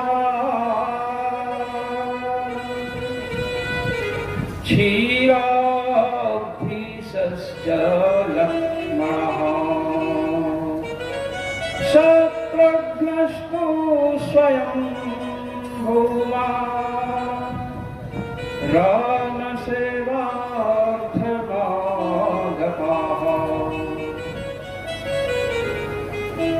वैकुंठ बिहारी जो भगवान विष्णु हैं ये आकर के भरत बनते हैं। देखिए, जब वशिष्ठ जी नामकरण संस्कार करने आए और भरत जी का जब नाम रखना हुआ तो पूज्यपाद गोस्वामी जी क्या कहते हैं? विश्वभरण पोषण कर जोई, ताकर नाम भरत अस होई। सारे संसार का अनंतानंद ब्रह्मांड का जो भरण पोषण करते हैं, पालन करते हैं, उनका नाम भरत होगा। और इधर संहिता ग्रंथ क्या कह रहा है? वैकुंठे सस्तु भरतः, वैकुंठ बिहारी भगवान विष्णु जो है भरत। गोस्वामी जी और संहिताओं को मिलाइए तो वैकुंठ बिहारी भगवान विष्णु भरत बनते हैं जिस समय साकेत बिहारी श्री राम अनंतानंत ब्रह्मांड के नायक आते हैं राम रूप में, जिनके लिए गोस्वामी जी ने कहा है शंभु विरंच विष्णु भगवाना वजह जास अंश देना। शिव जी, ब्रह्मा जी, भगवान विष्णु जिनके अंश से उत्पन्न होते हैं। भगवान परब्रह्म परमात्मा श्री राम के अंश से वासुदेव के अंश वासुदेव है। भगवान से परमात्मा से चतुर्व्यूह प्रकट होते हैं, वासुदेव, संकर्षण, प्रद्युम्न और अनिरुद्ध। अब वासुदेव से भगवान विष्णु उत्पन्न होते हैं और संकर्षण से शिव ब्रह्मा जी के द्वारा अभिव्यक्त होते हैं। तो जब भगवान श्री राम आते हैं तो वैकुंठ बिहारी भगवान विष्णु भरत बनते हैं और क्षीराब्धिश्च लक्ष्मणः, क्षीर सागर में निवास करने वाले, शेष सैया पर शयन करने वाले भगवान नारायण आकर के लक्ष्मण बनते हैं। और मैं इसमें प्रमाण दूंगा, अभी प्रमाण देता हूं। शत्रुघ्नस्तु स्वयं भूमा, जिन भगवान के पास ब्राह्मण बालक को लेने के लिए अर्जुन के साथ भगवान गए, वे स्वयं भूमा भगवान हैं, वे आकर के शत्रुघ्न बनते हैं। श्री अयोध्या जी में भगवान का अवतार क्यों हुआ, यह भी चर्चा आपके सामने रखेंगे। इक्ष्वाकु जी ने भगवान नारायण की बड़ी उपासना की और जब उपासना की तो भगवान नारायण प्रसन्न है, कहे वरम ब्रो, हे वरदान मांगो। तो कहे महाराज आप अयोध्या में चल करके निवास करो। भगवान ने कहा ये तो संभव नहीं, अब हम अयोध्या में निवास करेंगे तो वैकुंठ में लक्ष्मी जी के यहाँ कौन रहेगा। कहे तो आप आएंगे ये वचन दीजिए। कहे आएंगे ये वचन दे रहा हूं, और इसके साथ ही साथ मैं एक विग्रह दे रहा हूं। विग्रह को प्रकट किया भगवान ने, वो रंगराज जी जो हैं इक्ष्वाकु जी को भगवान नारायण ने दिया था, जो अयोध्या में पूजित होते थे, और भगवान श्री राम ने विभीषण जी को दिया जो श्रीरंगम में है। ये अयोध्या वासियों की देन है। दक्षिण वाले भले पूजा करें, पूजा में खाएं, ठीक है, किंतु ये अयोध्या वासियों को भगवान नारायण ने दिया।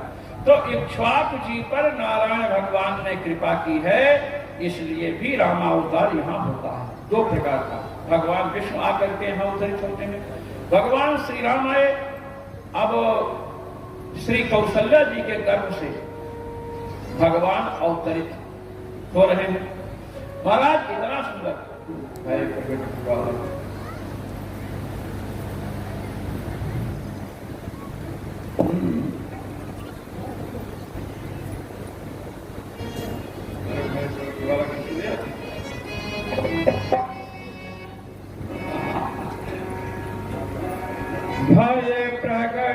कृपाला दीन दयाला कौशल्या हितकारी। भय प्रकट कृपाला दीन दयाला कौशल्या हितकारी। सिद्ध महतारी मुनि मनहारी अद्भुत रूप निहारी।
शत्रुघ्न लाल की जय। चारों भाइयों का प्राकट्य हुआ। मैंने कहा था कि जब भगवान विष्णु अवतरित होते हैं तो सुदर्शन चक्र शत्रुघ्न जी बनते हैं, शेषनाग लक्ष्मण जी बनते हैं, पांचजन्य शंख भरत बनते हैं। अनादि परात्पर ब्रह्म जब श्री राम स्वयं राम रूप में अवतरित होते हैं तो भगवान विष्णु भरत बनते हैं, भगवान नारायण लक्ष्मण बनते हैं, और स्वयं भूमा भगवान शत्रुघ्न बनते हैं। अब आप देखिए कि लक्ष्मण जी भगवान नारायण ही हैं, ये गोस्वामी जी कैसे अभिव्यक्त कर रहे हैं, ये आपके सम्मुख हम प्रस्तुत करते हैं। महाराज मिथिलापुरी में पहुंच जाइए। अरे अपने ससुराल तो पहुंचते ही हैं, भगवान की भी ससुराल पहुंचने का प्रयास कीजिए। भगवान की ससुराल मिथिला में पहुंचिए, शिव जी का धनुष रखा है। मैंने दधीच जी के प्रकरण में बताया था कि इन्होंने ध्यान से देखा था कि मेरी अस्थियों के 3 अस्त्र बनेंगे, एक तो देवराज इंद्र का वज्र, एक भगवान विष्णु का शार्ंग धनुष, और दूसरा भगवान शंकर का धनुष। भगवान शंकर का धनुष मिथिलापुरी में आया। अब क्यों आया हुआ? जब दोनों को धनुष प्राप्त हुआ तो देवताओं ने ब्रह्मा जी से कहा कि अच्छा ये बताओ, दधीच जी की हड्डियों से निर्मित धनुष शंकर जी के पास है, भगवान विष्णु के भी पास है, इन दोनों में बलवान कौन है? ये प्रश्न कर दिया। तो ब्रह्मा जी ने कहा कि अब हम किसको बलवान कहें, किसको निर्बल कहें? भाई शंकर जी को बलवान कह दे तो विष्णु भगवान को बुरा लगेगा, और विष्णु भगवान को कह दे तो शंकर जी को बुरा लगेगा। तो देवताओं ने कहा ऐसा कोई उपाय नहीं कि आपस में लड़ जाएं और निश्चित हो जाए। कहे हाँ ये काम करना चाहिए। तो महाराज ब्रह्मा जी ने विवाद खड़ा कर दिया। अब दोनों सामने आ गए। तो भगवान विष्णु ने सोचा जब शंकर जी से मैं लड़ूं तो यह भी ठीक नहीं है, और शंकर जी भी यही सोच रहे कि भगवान विष्णु से मैं लड़ूं, यह भी ठीक नहीं है। तो उन्होंने कहा प्रभु कोई ऐसी लीला कीजिए कि लड़ाई ना हो, वैसे निर्णय हो जाए, बिना लड़ाई के निर्णय हो जाए, और मैं शिव यही चाहता हूं कि आप बलवान हैं, यही निर्णय। तो भगवान विष्णु ने कहा ठीक है। तो भगवान विष्णु ने हुंकार किया, हम शब्द का उच्चारण किया, तो भगवान शिव स्तब्ध हो गए। अब भगवान विष्णु बार बार कहें युद्ध किया जाए, युद्ध किया जाए, तो स्तब्ध हो, तो इसे समाधिस्थ हो जाते हैं शंकर जी। अब सामने अपने आराध्य को देखे तो तुरंत समाधि लग गई। अब चाहे कहो स्तब्ध हो गए, चाहे समाधिस्थ हो गए, हमारे दृष्टि से तो समाधिस्थ हो गए। देवताओं ने ब्रह्मा जी ने कहा कि भगवान विष्णु अधिक बलशाली है। भगवान शिव ने अनुमोदन कर कि हाँ हाँ है। अगर हमसे पूछ लेते आकर के, शिव जी ने कहा कि यदि हमसे आकर पूछ लेते कि आप में और विष्णु में कौन बड़ा है, तो मैं उसी समय निर्णय दे देता कि विष्णु भगवान बड़े हैं। ये बड़ा होना छोटा होना ये तो देह का धर्म है। और शिव जी तो महाराज उनकी तो बात नहीं क्या। तो महाराज शिव जी ने कहा कि इस धनुष के कारण बलाबल की परीक्षा हुई है, पता नहीं आगे भी ये लोग क्या करें। उन्होंने वो धनुष देवताओं को दी। देवताओं के द्वारा परशुराम जी के पास आया, और परशुराम जी के हाथ में होते होते जनकपुरी पहुंचा, और जनकपुरी में उसकी पूजा हो रही है। ये परंपरा है। अब महाराज स्वयंवर में सब लोग हैं, और धनुष उठाने के लिए कहा कि कोई उठा नहीं सका। अब आप समझिए, आप सब भी वहां, हम भी हैं। जब धनुष किसी से नहीं उठा तो जनक जी बड़े दुखी हुए, और उन्होंने कहा कि अरे वीर विहीन मही में जानी, पृथ्वी वीरों से खाली हो गई। और महाराज इतना कहना हुआ कि लक्ष्मण जी का चेहरा तमतमा उठा, तुरंत कूद पड़े और कहे कि भाई भैया श्री राम नहीं होते तो आज यहाँ खून की नदियां बह जाती। हमको कोई कह दे हम सहन कर लेंगे, लेकिन भैया राम को कोई कहेगा तो हम क्षमा नहीं करेंगे। जनक जी ने क्षमा याचना की। श्री विश्वामित्र जी ने भगवान श्री राम को आज्ञा दी है, उठहु राम भंजहु भवचारु, मेटहु कातु जनक परितापु। ये आज्ञा है। उठिए, भंजहु भवचापु। भव कहते शंकर जी। भवत जगत अस्मात् इति भवः, जिससे संसार की सृष्टि हो। शंकर जी भव है। और महाराज इनके धनुष को आप भंजहु, गुरु जी ने कह दिया तोड़ो। देखिए यहाँ गुरु जी की आज्ञा दे रहे तोड़ने के लिए। भगवान करे मेरा कोई दोष नहीं है। भगवान को कहा उठहु राम भंजहु भवचापु। धनुष के उठाने की बात थी ना, प्रतिज्ञा थी। जो धनुष उठाएगा प्रत्यंचा चढ़ा देगा, उसके साथ पुत्री जानकी जी का विवाह होगा, और धनुष पर प्रत्यंचा चढ़ाने वाले को धनुष भी दे दिया जाएगा उपहार में। यही सब बात थी। गुरु जी ने कहा कि आज जितने राजा हैं यहाँ धनुष को कोई उठा नहीं सका, इसलिए राम तुम इस धनुष को तोड़ डालो, क्योंकि वो लोग उठा नहीं सकते तो तोड़ना तो बड़े दूर की बात है।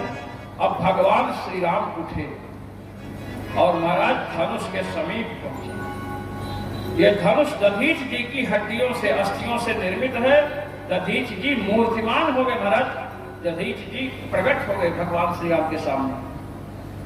दधीच जी ने कहा कि प्रभु आप झुकना मत धनुष उठाने के लिए, तो भगवान राम ने कहा कि धनुष उठाने के लिए झुका भी तो जाता है, अगर हम झुकेंगे नहीं तो धनुष उठेगा कैसे? अरे कहे महाराज आप हमको अपने चरण का स्पर्श करा दीजिए, मैं खुद उठ जाऊंगा।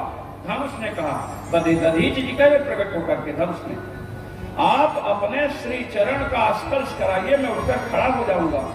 भगवान ने कहा कि आप ब्राह्मण हो दधीच जी, आप ब्राह्मण और मैं क्षत्रिय कुल में अवतीर्ण हुआ हूं, मैं अपना पैर आपसे छुआऊं ये संभव नहीं है। दधीच जी ने कहा कि देखिए आप पक्षपात कर रहे हो। जब आप मिथिलापुरी में घुसे तो आपने अहल्या का उद्धार किया कि नहीं? ब्राह्मणी से पैर छुआया कि नहीं? छू दिया था ना? कहे हाँ। कहे जब स्त्री की बात आई तो चट्ट से छू दिया, जब पुरुष की बात आई तो पहले तुम ब्राह्मण हो हम क्षत्रिय हैं। भगवान को महाराज निरुत्तर कर दिया दधीच जी ने। भगवान ने कहा अच्छा छुआ देते हैं। अब इधर भगवान आगे बढ़ रहे हैं चरण का स्पर्श कराने के लिए, और इधर लक्ष्मण जी उठ करके खड़े थे। अब यहीं पर आपको पता चल जाएगा कि लक्ष्मण जी शेषनाग के नहीं, भगवान नारायण के अवतार हैं। शेषनाग के अवतार तब होते हैं जब भगवान विष्णु राम बनते हैं, ये ध्यान रखना। नहीं तो कह देंगे तो महाराज कह दे रहे कि लक्ष्मण जी शेषनाग के अवतार है, नहीं है। अपने को ध्यान रखना चाहिए। लक्ष्मण जी पहुंचे और लक्ष्मण जी ने आज्ञा दी है, क्या कहते हैं? देशी कुंज रहु कमठ अहि कोला, धरहु धरनि धरि धीर न डोला, होहु सजग सुनि आयसु मोरा, राम चमहि शंकर धन तोरा। आयस माने आज्ञा, मेरी आज्ञा सुनकर के सावधान हो जाओ। अच्छा आज्ञा किसको दी है? दिग्गज, दिश कुंजर, दिग्गजों का आज्ञा दी, ठीक है। कमठ, कमठ कहते कच्छप को। कच्छप भगवान नारायण के अवतार हैं और शेषनाग नारायण भगवान के सैया हैं। शेषनाग के अवतार लक्ष्मण जी यदि यहाँ होंगे तो अपने स्वामी जो कच्छप रूप में है उनको आज्ञा नहीं दे सकते। अवतार और अवतारी में उतना अंतर होता है जितना अंतर नदी और नहर में है। नदी का जल नहर में आता है, नहर नदी पर शासन नहीं कर सकती। इसी प्रकार अवतार अवतारी को आज्ञा नहीं दे सकता। कच्छप भगवान के रूप में भगवान नारायण है, उसको भी लक्ष्मण जी आज्ञा दे रहे हैं। और खोर, खोर माने वाराह, जिन्होंने पृथ्वी को अपनी दंष्टा पर धारण किया था, उनको भी आज्ञा दे रहे हैं। कुंजरहु कमठ अहि माने शेषनाग। यदि यहाँ पर शेषावतार लक्ष्मण जी होंगे तो अवतारी को कैसे आज्ञा देंगे? शेषनाग को। कच्छप को, वाराह को आज्ञा नहीं दे सकते हैं। कच्छप, वाराह और शेषनाग को वही आज्ञा दे सकता है कच्छप जिसके अवतार हो, वाराह जिसके अवतार हो और शेषनाग जिसकी सैया हो। और ऐसे कौन है? भगवान नारायण है। इसलिए क्षीराब्धिशश्च लक्ष्मणः, जब परात्पर ब्रह्म साकेत बिहारी श्री राम राम रूप में अवतरित होते हैं तो भगवान नारायण लक्ष्मण बनते हैं। गोस्वामी जी के काव्य से प्रमाण दिया गया और आर्ष ग्रंथ का प्रमाण। महाराज भगवान श्री राम का विवाह हुआ। अब विवाह जब हुआ तो विवाह में जनवास से जाते हैं लोग। कोहबर, कोहबर, कोहबर जानते हैं ना? कोहबर जाना है? हाँ, कोहबर जिनका विवाह हुआ हम जानते हैं। एक बार हमसे किसी ने कहा कि महाराज हमारे लड़के की शादी है, आप जरूर पधारिए। तो हमने कहा भाई हम नहीं आ सकते। अरे कहा महाराज क्यों नहीं आ सकते? तो हमने कहा जब हम अपनी शादी में नहीं गए तो आपके लड़के की शादी में कैसे आ सकते हैं? समझ रहे हैं? अपनी शादी में जो नहीं गया दूसरे की शादी में कैसे जाएगा? तो तब वो कहेगी ठीक है। तो महाराज कोहबर लीला, सखियां बैठी हैं, भगवान लक्ष्मण जी सब बैठे हैं। एक सखी ने कहा कि हे राम, किसी ने कहा हे जीजा जी। बोले क्या बात है? कहे कि एक बात समझ में नहीं आती है, आपके अयोध्या की बड़ी विचित्र पद्धति है। कहे क्या? एक सखी कह सुनहु राम जी अवधपुरी की बामा, खीर खाय पैदा सुत करती पति कर कछु नहीं कामा। देखिए, एक सखी कह रही है कि अयोध्या की स्त्रियों को सामान्य श्लोक छोड़ो, वहां की राजरानियां खीर खा करके पुत्र पैदा करती हैं। बताओ वहां पति की क्या जरूरत है भाई। अब सब बड़ा हंसी। भगवान राम तो कुछ नहीं बोले। लक्ष्मण जी ने कहा कि मैं उत्तर देता हूं, अहम तो उत्तरम दास से, मैं उत्तर देता हूं। सखियों ने कहा छोटा कुमार बड़ा चंचल है भाई, देखते हैं ये क्या उत्तर देता है। लक्ष्मण जी ने कहा कि अयोध्या में लड़का पैदा करने के लिए पति की जरूरत नहीं है। आप लोगों ने कहा हम मान लेते हैं, क्योंकि हम लोग ऐसे पैदा हुए, यही आप मानते हो। हाँ, कहे कि अच्छा खीर खाने के लिए पत्नी की जरूरत है कि नहीं। लोगों ने कहा नहीं, खीर खाने के लिए पत्नी की तो जरूरत है। कहे अब अपने मिथिलापुरी की सुनो हमसे, यहाँ तो महाराज पत्नी की भी जरूरत नहीं है। लोग जमीन फोड़ फोड़ करके निकल रहे हैं, जानकी भाभी प्रमाण। अब महाराज भगवान राम ने कहा और किसी को मजाक करना है। तो एक सखी ने कहा कि हाँ हमें कुछ पूछना है। क्या? कहे कि हमने सुना है कि आपके अयोध्या में एक युवराष्ट्र महाराज थे। कहे कि हाँ थे। कहे उनको गर्भ ठहर गया था, 9 महीना पेट में बच्चा था और उससे वो लड़का निकला। अब भगवान राम ने कहा कि सही है, बिल्कुल सत्य बात है। शत्रुघ्न जी ने कहा कि मैं उत्तर करता हूं, सुनो। क्या बताइए? कहे कि युवराष्ट्र महाराज जीवित थे ना? कहे हाँ हाँ जीवित थे, तभी तो 9 महीना पेट में बच्चा था। कहे कि हमारे यहाँ जीवित लोगों से बच्चा पैदा होता है, तुम्हारे यहाँ मुर्दों से होता है। जो मर जाते हैं उनकी लाश से बच्चे पैदा होते हैं। नीम के शरीर को जब मंथन किया गया है तो मिठी प्रकट हुई। महाराज, नीम के शरीर को मंथनात् मिठी, नीम का शरीर छूट गया वशिष्ठ जी के साथ से, तब हुआ राजकाज कैसे चलेगा। तो शरीर को, मृत शरीर को मंथन किया गया तो मिठी महाराज पैदा हुए। सत्य जी कहते हैं कि हमारे यहाँ तो जीवित लोगों से लड़के पैदा होते हैं पुरुष से, तुम्हारे यहाँ तो मुर्दों से बच्चे पैदा होते हैं, तुम क्या बात करती हो। महाराज सब चुप हो गए। अब महाराज बड़े सुंदर ढंग से विवाह हुआ। भगवान श्री राम का चरित्र श्रीमद् वाल्मीकि के रामायण में वर्णित है। श्री परशुराम जी आते हैं, रास्ते में आते हैं। वाल्मीकि रामायण के आधार पर रास्ते में मिलते हैं, स्वयंवर में मिलते हैं। महाराज विवाह हो करके वहां से चले। महाराज इतना धन दिया है ना कि उस संपत्ति को रखने की जगह नहीं थी। श्री अयोध्या जी में तो एक जगह इकट्ठा कर दिए, वही स्थान मणि पर्वत है। मणि पर्वत जनकपुरी का सोना वहीं सब रखा था, पर्वत का रूप धारण कर गया। अब महाराज यहाँ पर जब लौटे तो उस समय विश्व सुंदरी श्री कैकेयी जी थी। कैकेयी जी के समान सुंदर कोई स्त्री थी ही नहीं। अब कैकेयी जी ने सोचा कि जानकी जो है मेरी पुत्र वधू कैसी है। खैर किसी ने पूछा कि मेरे बाल कितने के अभी सामने गिरे। महाराज श्री जानकी जी पहुंची और जब मुंह देखा माता कैकेयी ने तो प्रसन्न हो गई। कहीं वाह, ये तो मुझसे भी अनंत गुना अधिक सौंदर्यशालिनी है। महाराज कनक भवन दशरथ जी ने बनवाया था इनके लिए, कैकेयी जी के लिए। मुंह दिखाई दे दिया श्री जानकी जी। अंत में महाराज आप जानते हैं कि वहां से भगवान को वनवास क्यों हुआ है। लोग ये समझते हैं कि भगवान अगर वन में नहीं जाते तो रावण जानकी जी का हरण नहीं करता और रावण वध नहीं होता, ऐसा समझते हैं। ऐसी बात नहीं है।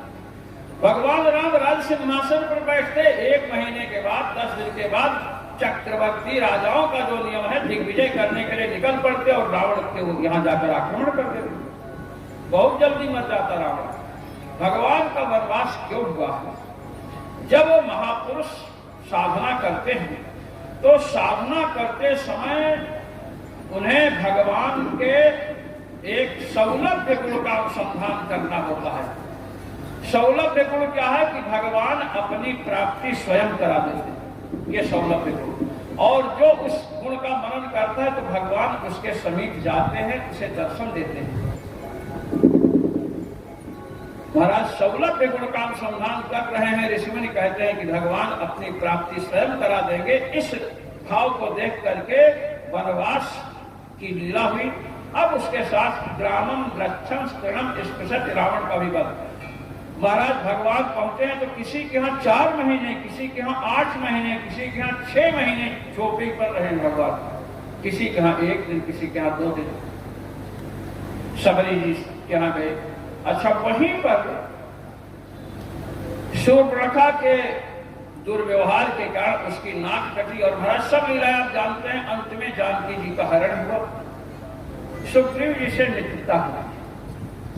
सुग्रीव जी से मित्रता हुई और महाराज हनुमान जी को भेजा गया कहां? लंका। अब आप आइए, मैं उन बिंदुओं को प्रस्तुत करूंगा जिसे आप प्रायः कम सुने होंगे। लंका में हनुमान जी गए। लंका में जितने ग्रह हैं सबको रावण ने बंदी बना रखा था और शनि को तो उल्टा रखा था, उल्टा करके रखा था। और काल देवता, शनि और काल को पैर ऊपर सिर नीचे करके रख लिया था। हनुमान जी महाराज गए सुबेल पर्वत पर, समुद्र को लांघना चाहते। हनुमान जी संपूर्ण वानर सेना बैठी है और आपस में चर्चा चल रही है कि समुद्र पार कौन करे। कोई कहता हूं 10 योजन जाएंगे, कोई 20 योजन, कोई 50 योजन, कोई 60 योजन। जामवंत जी ने कहा कि मैं 90 योजन जा सकता हूं, लेकिन अब बूढ़ा हो गया। अंगद जी कहते हैं समुद्र पार कर सकता हूं, लौटने में संदेह है। तो कह नहीं, आप तो नहीं भेज सकते, आप तो हमारे युवराज हैं। कहे हमको भेजेंगे नहीं और कोई जा नहीं सकता है तो फिर यही अनशन करके प्राण छोड़। तो कहे नहीं, एक वीर हमारे यहाँ ऐसा है जो कई समुद्रों को एक साथ लांघ सकता है। श्री जामवंत जी वानरों को लेकर हनुमान जी महाराज के समीप पहुंचे। बोलिए हनुमान जी महाराज की जय। आज शनिचर है, आज शनिवार भी है। हनुमान जी का चरित्र आ गया। हनुमान जी महाराज भजन कर रहे थे तो हनुमान जी से जामवंत जी ने कहा, उत्तिष्ठ हरिशार्दूल निसर्णा हरिवाहिनी। हे वानर वीर, हे वानर सिंह, उठ करके खड़े हो जाओ, संपूर्ण वानर वाहिनी विषादग्रस्त है। महाराज हनुमान जी को उठाया, उनके जन्म की कथा सुनाया और हनुमान जी लंका की ओर जाने के लिए तैयार हो गए। जिस समय भगवान श्री राम के समीप से हनुमान जी चले हैं तो मुद्रिका उन्होंने उसी समय दे दी है। वो जानते हैं कि हनुमान जी इस कार्य को सिद्ध करेंगे। महाराज समुद्र को पार किया, सुरसा मां को संतुष्ट किया, सिंहिका का वध किया। श्री जानकी जी से जब हनुमान जी मिले हैं, महाराज इतना परिश्रम हनुमान जी को हुआ है, लंका में 4 अंगुल की भी जगह नहीं थी जहां हनुमान जी ने जानकी जी को नहीं खोजा। एक बार तो हनुमान जी को इतना दुख हुआ जानकी जी के न मिलने से, उन्होंने कहा कि मैं संन्यास ले लूं, वानप्रस्थ आश्रम में चला जाऊं या कूद करके अपनी जान दे दूं। ये वाल्मीकि रामायण में है। फिर कहे कि नहीं, साहस नहीं खोना चाहिए। और अंत में महाराज जानकी जी का पता लगा। हनुमान जी ने लंका की 1/3 सेना नष्ट कर दी। ये सब करके लौटे हैं चिन्ह लेकर के। भगवान श्री राम हनुमान जी से समाचार पा करके जब लंका पर जाना चाहते हैं, समुद्र पर पुल बांधने की बात आई तो महाराज विभीषण जी जो शरण में आए हैं, विभीषण जी शरण में आए हैं भगवान के पहले।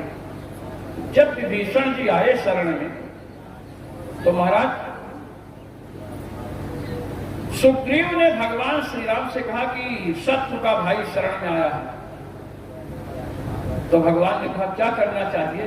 तो महाराज इन्होंने कहा कि इसको बंदी बना ले, ये कर ले, वो कर ले। तो भगवान ने कहा कि नहीं, चाहे रावण ही विभीषण के वेश में आया हो, इसे लाओ, मैं इसे शरण देता हूं। विभीषण जी ने भगवान से कही बात किया, प्रार्थना करो, और समुद्र प्रकट होकर के भगवान को सेतु बंधन के लिए प्रेरित किया। जब सागर बांधने की बात आई तो महाराज विभीषण जी अपने अनुचरों के साथ गदा लेकर खड़े हो गए। ये बात ध्यान देने की। जब खड़े हुए तो हनुमान जी ने पूछा, विभीषण जी आप गदा लेकर के लंका की ओर क्यों जा रहे हैं? कहे कि हनुमान जी आप नहीं जानते, आप लोग समुद्र पर पुल बांधने के लिए पत्थर और तागा ये सब लेकर खड़े रहेंगे, राक्षस पत्थरों की बाणों की वर्षा करेंगे, उन्हें रोकने के लिए जा रहे हैं। कहे कि नहीं, कोई आवश्यकता नहीं, हमने समुद्र लांघ करके जो लंका को जलाया था उसमें यही रहस्य था। लंका में जलाता नहीं, मैं समझता था कि बिना पुल बांधे हुए, बिना सेतु बंधन के सेना पार आएगी नहीं, और जब हम लोग सेतु बंधन में लगेंगे तो दुष्ट राक्षस पत्थरों की वर्षा करेंगे, इसीलिए लंका को जला दिया कि हम सेतु बंधन में लगे और तुम लंका के निर्माण। इस प्रकार सेतु बंधन हुआ महाराज। लंका में जाकर के रावण, मेघनाथ, कुंभकर्ण सब पर विजय प्राप्त हुई। जब हम वहां से लौट करके आए महाराज, अयोध्या में राज सिंहासन हुआ। एक दिन हनुमान जी अयोध्या में घूमने के लिए निकले तो एक बनिया था, उसने हनुमान जी को बुलाया, लड्डू वड्डू खिलाया, कहा महाराज एक बात बताइए, हमारे समझ में नहीं आती। कहे क्या? कि आपने लंका कैसे जलाई थी? तो हनुमान जी ने कहा कि कह करके बताओ कि करके दिखाओ। तो उसने कहा कहकर बताओगे तो मजा नहीं आएगा, आप करके दिखाओ। तो कहे हमारी पूंछ में तुम कपड़ा उपला लपेटो। कपड़े की दुकान थी, कपड़े की कमी नहीं थी, महाराज पूंछ बढ़ाए, कपड़ा लपेट देके आग लगाओ। जब आग लगाया तो पूरी पूंछ पकड़ करके दुकान में पूरे में ऐसे ऐसे घुमा दिया। अब दुकान घूरू करके जब उठी, महाराज भगवान श्री राम से शिकायत किया। भगवान श्री राम ने कहा क्या बात है? हनुमान जी ने क्या बोलते हैं हमारी दुकान जला दी। तो भगवान श्री राम ने हनुमान से पूछा कि ये बताइए, पहले आप लंका जलाए, अयोध्या को भी लंका बना देंगे क्या? अरे कहे नहीं सरकार, हमने इससे कहा कि तुम पूछ रहे हो लंका कैसे जलाए, तो हमने कहा कहकर बताया कि करके दिखाएं। तो इसने कहा करके दिखाओगे तो अधिक मजा आएगा। अब महाराज लंका में लंका का कपड़ा, लंका का तेल लगा, इसके दुकान का कपड़ा, इसके दुकान का तेल लगा, तो लंका का कपड़ा लंका को जलाने के काम में, बनिया का कपड़ा बनिया की दुकान जलाने के काम में। इस प्रकार हनुमान जी भगवान श्री राम के शरण में थे, और भगवान श्री राम जब परधाम गमन किए तो महाराज समस्त अयोध्या वासियों को ले गए। अब भगवान श्री राम के चरित्र को प्रणाम करके हम भगवान श्री कृष्ण के प्राकट्य की ओर चलते हैं। 10वें स्कंध में हम प्रविष्ट हो रहे हैं। वसुदेव जी के साथ देवकी जी विवाह करके चल रही थी और कंस विदा करने के लिए जा रहा है महाराज। उसी समय आकाशवाणी होती है, अस्यास्तमो गर्भो हंतायाम बहसे बुधो। अरे मूर्ख कंस, तो जिसको बड़े प्यार से ले जा रहा है विदा करने के लिए, अपनी बहन को ले जा रहा है, विदा कर रहा है, इसी के 8वें गर्भ से तेरी मृत्यु होगी। कंस ने देवकी को मारना चाहा, किंतु वसुदेव जी ने रोक दिया। उन्होंने कहा जो लड़के होंगे मैं सब आपको दे दूंगा। वसुदेव जी बड़े सत्यवादी। ये माता है और भाई लोग उन्हें 10 मिनट की बात है। भगवान जिनकी कथा है श्रीमद् भागवत महापुराण कृष्णावतार की, नहीं पूरा भगवान का ही रूप जिसे मानते हैं, उनका अवतार हो रहा है। 10 मिनट में कथा विराम ले लेगी और 5 मिनट में कथा विराम होगी, क्योंकि भगवान का अवतार ही करना। तो देखिए, जब वसुदेव जी ने मना किया तो कंस मान गया, क्योंकि वसुदेव जी बड़े सत्यवादी थे। और महाराज वसुदेव और देवकी जी को एक कारागार में डाल दिया। पहला बालक उत्पन्न हुआ, कंस को सूचना मिली तो कंस ने छोड़ दिया महाराज, कहा कि इससे तो कोई मृत्यु होगी नहीं। नारद जी आए और कंस से कहे कि तुमने लड़के को छोड़ दिया। कहे कि हाँ महाराज, हमारी मृत्यु तो 8वें बालक से होगी, ये तो पहला है। अरे कहे तुम गणित का नियम नहीं जानते हो, गणित का नियम नहीं जानते हो। कंस ने कहा कैसे? कहे कि जब कई अंक होते हैं और गिनते हैं तो इधर से गिनते हैं कि इधर से? कंस ने कहा इधर से। कहे नहीं, इधर से। इकाई, दहाई, सैकड़ा, हजार, 10,000 ऐसे नहीं गिनते हैं। और मान लो कमल है, ये खिला है, अब इसमें कौन पहला है ये बताइए। कंस ने कहा इसमें तो नहीं पता है कौन पहला है। कहे कि ऐसे पता नहीं, 8वां ही पहले में आ गया हो तो? कंस ने कहा कि गुरुजी आपने तो मेरी आंख खोल दी महाराज, लड़के को मंगवाया, मार दिया। ऐसे ही 6 बालकों को मारा। 7वें में स्वयं शेषनाग संकर्षण भगवान गए। भगवान श्री कृष्ण ने योग माया से कहा कि इसको, इस गर्भ को खींच करके रोहिणी जी के पेट में स्थापित कर दी। रोहिणी जी के पेट में स्थापित किया। अब महाराज 8वें गर्भ में 2 महापुरुष प्रवेश कर रहे हैं। ये ध्यान देकर सुनिए, कथा 5 मिनट की भी है, लेकिन आप ये समझ लीजिए कि 2 कृष्णावतार हुआ है। ये मैं आपके समक्ष प्रस्तुत करूंगा। 2, एक तो देवकी के गर्भ से भगवान प्रकट हुए, इसको सब लोग जानते हैं। एक यशोदा जी के गर्भ से प्रकट हुए हैं। यशोदा जी के गर्भ से जो कृष्ण भगवान प्रकट हुए वे गोलोक बिहारी श्री कृष्ण हैं, और जो देवकी जी के गर्भ से प्रकट हो रहे हैं ये भगवान वैकुंठ बिहारी विष्णु।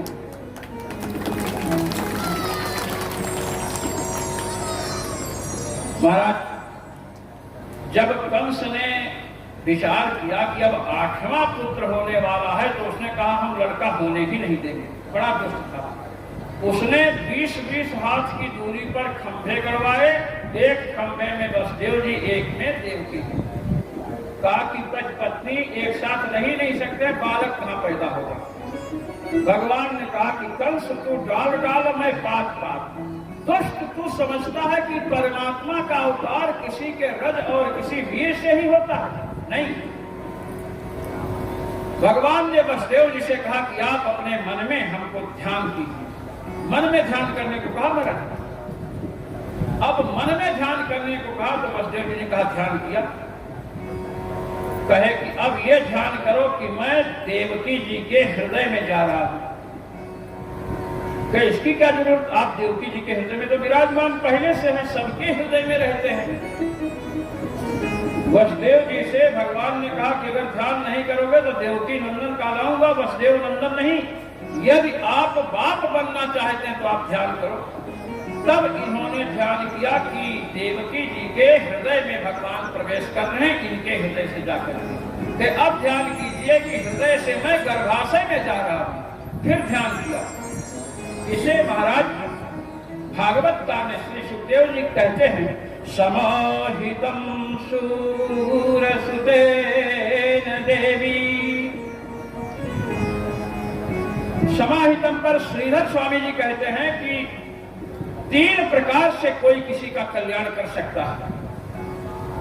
हम अपने ध्यान से, संकल्प से कोई कार्य कर सकते हैं। 3 प्रकार के गुरु भी होते हैं। देखिए, आपने देखा है कछवी, कछुआ तो जानते ही होंगे। अरे कछुआ जो रहते हैं, कछवी जब अंडा देती है महाराज तो जल से बाहर निकल कर जाती है और मिट्टी खोद करके पाट देती है और आकर सोचती रहती है अंडा बढ़ रहा है, बढ़ गया, और अंत में जाती है, उसको निकालती है, अंडा से बच्चा निकल आता है। ये चिंतन का प्रभाव है। ऐसे ऐसे गुरुजन होते हैं कि जो अपने चिंतन से शिष्य का कल्याण कर सकते हैं। ये है, ये वैधि दीक्षा। दूसरा एक विधान है स्पर्श से। और लोग दूसरे सब चाहते हैं कि हम पैर छुए। अरे आप छुओ या ना छुओ, इधर से छूने तो कल्याण होता है। ये मैं बताना चाहता हूं। महाराज आपने पक्षियों को देखा होगा, गौरैया और भी पक्षी, ये जब घोंसला बनाते हैं तो अपने बच्चों को कीड़ा पकड़ करके लाते हैं, खिलाते हैं। और उसके बाद उसी चोट से उस घोंसले में जो इन्होंने निष्ठा कर रखी है उसको लेकर जाते हैं फेंकने। मैंने देखा, और जब जाते हैं तो उस समय अपने पंख से बच्चों को ऐसे ऐसे करते हैं। ये किसी को देख रहा हो तो जहां बच्चे दिए हो वहां ध्यान से देखो तो आपको दिखेगा, ऐसे ऐसे स्पर्श करते हैं। उनके स्पर्श से बच्चे पुष्ट होते जाते हैं, पक्षी। तो यदि कोई महापुरुष स्पर्श कर दे तो उससे भी कल्याण होता है। तीसरी है दृढ़ दीक्षा, दृष्टिपात करना, दृष्टि से भी कल्याण कर देना। मछली आप सब जानते हैं, मछली जल में रहती है और महाराज मछली के जो बच्चे होते हैं जब इनको भूख लगती है तो पानी में मछली तैरती है, उसके सामने आते हैं और मछली केवल इनको देखती है। मछली का दृष्टिपात जब होता है तो इन बच्चों की भूख शांत हो जाती है। मछली कोई दूध नहीं पिलाती है, मछली के दूध नहीं होता। श्रीधर स्वामी पाद ने अपनी व्याख्या में 3 प्रकार के गुजरों का निरूपण किया। तो जो संकल्प से कछवी वाला दृष्टांत है, भगवान ने वसुदेव जी से कहा कि संकल्प करो कि मैं तुम्हारे हृदय से देवकी जी के हृदय में और देवकी जी के हृदय में उनके गर्भाशय में जा रहा हूं। श्री वसुदेव जी ने ध्यान किया और महाराज भगवान पहुंचे, ब्रह्मा जी आकर के स्तुति किए। भगवान के प्राकट्य की वेला आ गई, ब्रह्मा जी स्तुति करके गए, इसे गर्भ स्तुति कहते हैं। भगवान प्रकट हुए हैं, बोलिए बालकृष्ण भगवान की जय। भगवान जब प्रकट होते हैं तो शंख चक्र गदा पद्म हाथ में है। ये वैकुंठ बिहारी भगवान महाराज शंख चक्र गदा पद्म हाथ में, गदा उठाए हुए हैं भगवान। वैसे गदा नीचे रखते हैं, भगवान गदा उठा रखते हैं, चक्र में उठ रखा है और शंख तो उठा ही रहता है। वसुदेव जी से कहते हैं कि हमें नंद जी के यहाँ पहुंचा दिए। वसुदेव जी इनको लेकर नंद जी के यहाँ जाते हैं और वहां यशोदा जी के गर्भ से गोलोक बिहारी कृष्ण का प्राकट्य हुआ। बालिका वहां पर लेकिन भगवती दुर्गा है, जो कृष्ण वहां प्रकट हुए हैं उनकी ये छोटी बहन है। महाराज जो वसुदेव जी कृष्ण भगवान को ले गए हैं, यशोदा जी के साथ जो भगवान सो रहे हैं, चूंकि वहां योग माया भी है इसलिए इनको दिखे नहीं, इन्होंने उन भगवान पर ही अपने कृष्ण को रख दिया। सुतम यशोदा शयने निधाया, यशोदा शयने यशोदया सह सेते इत यशोदा शयना। यशोदा जी के साथ जो शयन कर रहे हैं दोनों महाराज एक हो गए। और वो जो कन्या है, जो भगवती दुर्गा है, जो उन कृष्ण भगवान के बाद प्रकट हुई है, उनको लेकर चले आए। कंस को पता चला, महाराज आया और उसने कहा कि लाओ बालक। कहे बालक तो नहीं है, कहे ये बालिका कहीं बालक बन जाए। तो महाराज बालिका को पकड़ा और पटकना चाहता है, भगवती चाहती तो उसी समय मार डालती। भविष्य पुराण में चर्चा है कि महाराज जब पटकना चाहा तो कन्या हाथ से छूट गई और छूट कर ऐसे नहीं गई। भगवती साक्षात दुर्गा, महाराज एक पैर मारा, उसके सिर में गिरा और कई दांत टूट गए। कंसासुरस्योत्तमांगे हत्वा पादं दपादिवं, पैर से प्रहार करके गई और कहीं मुझे मारने वाला कहीं प्रकट हो गया। इधर नंद जी के यहाँ महाराज समाचार मिला और उत्सव इत्यादि मनाना शुरू किया। 2 मिनट में नंद के आनंद में आता। आप सुनिए, बोलिए बालकृष्ण भगवान की जय। नंद के आनंद भय, जय मैया की।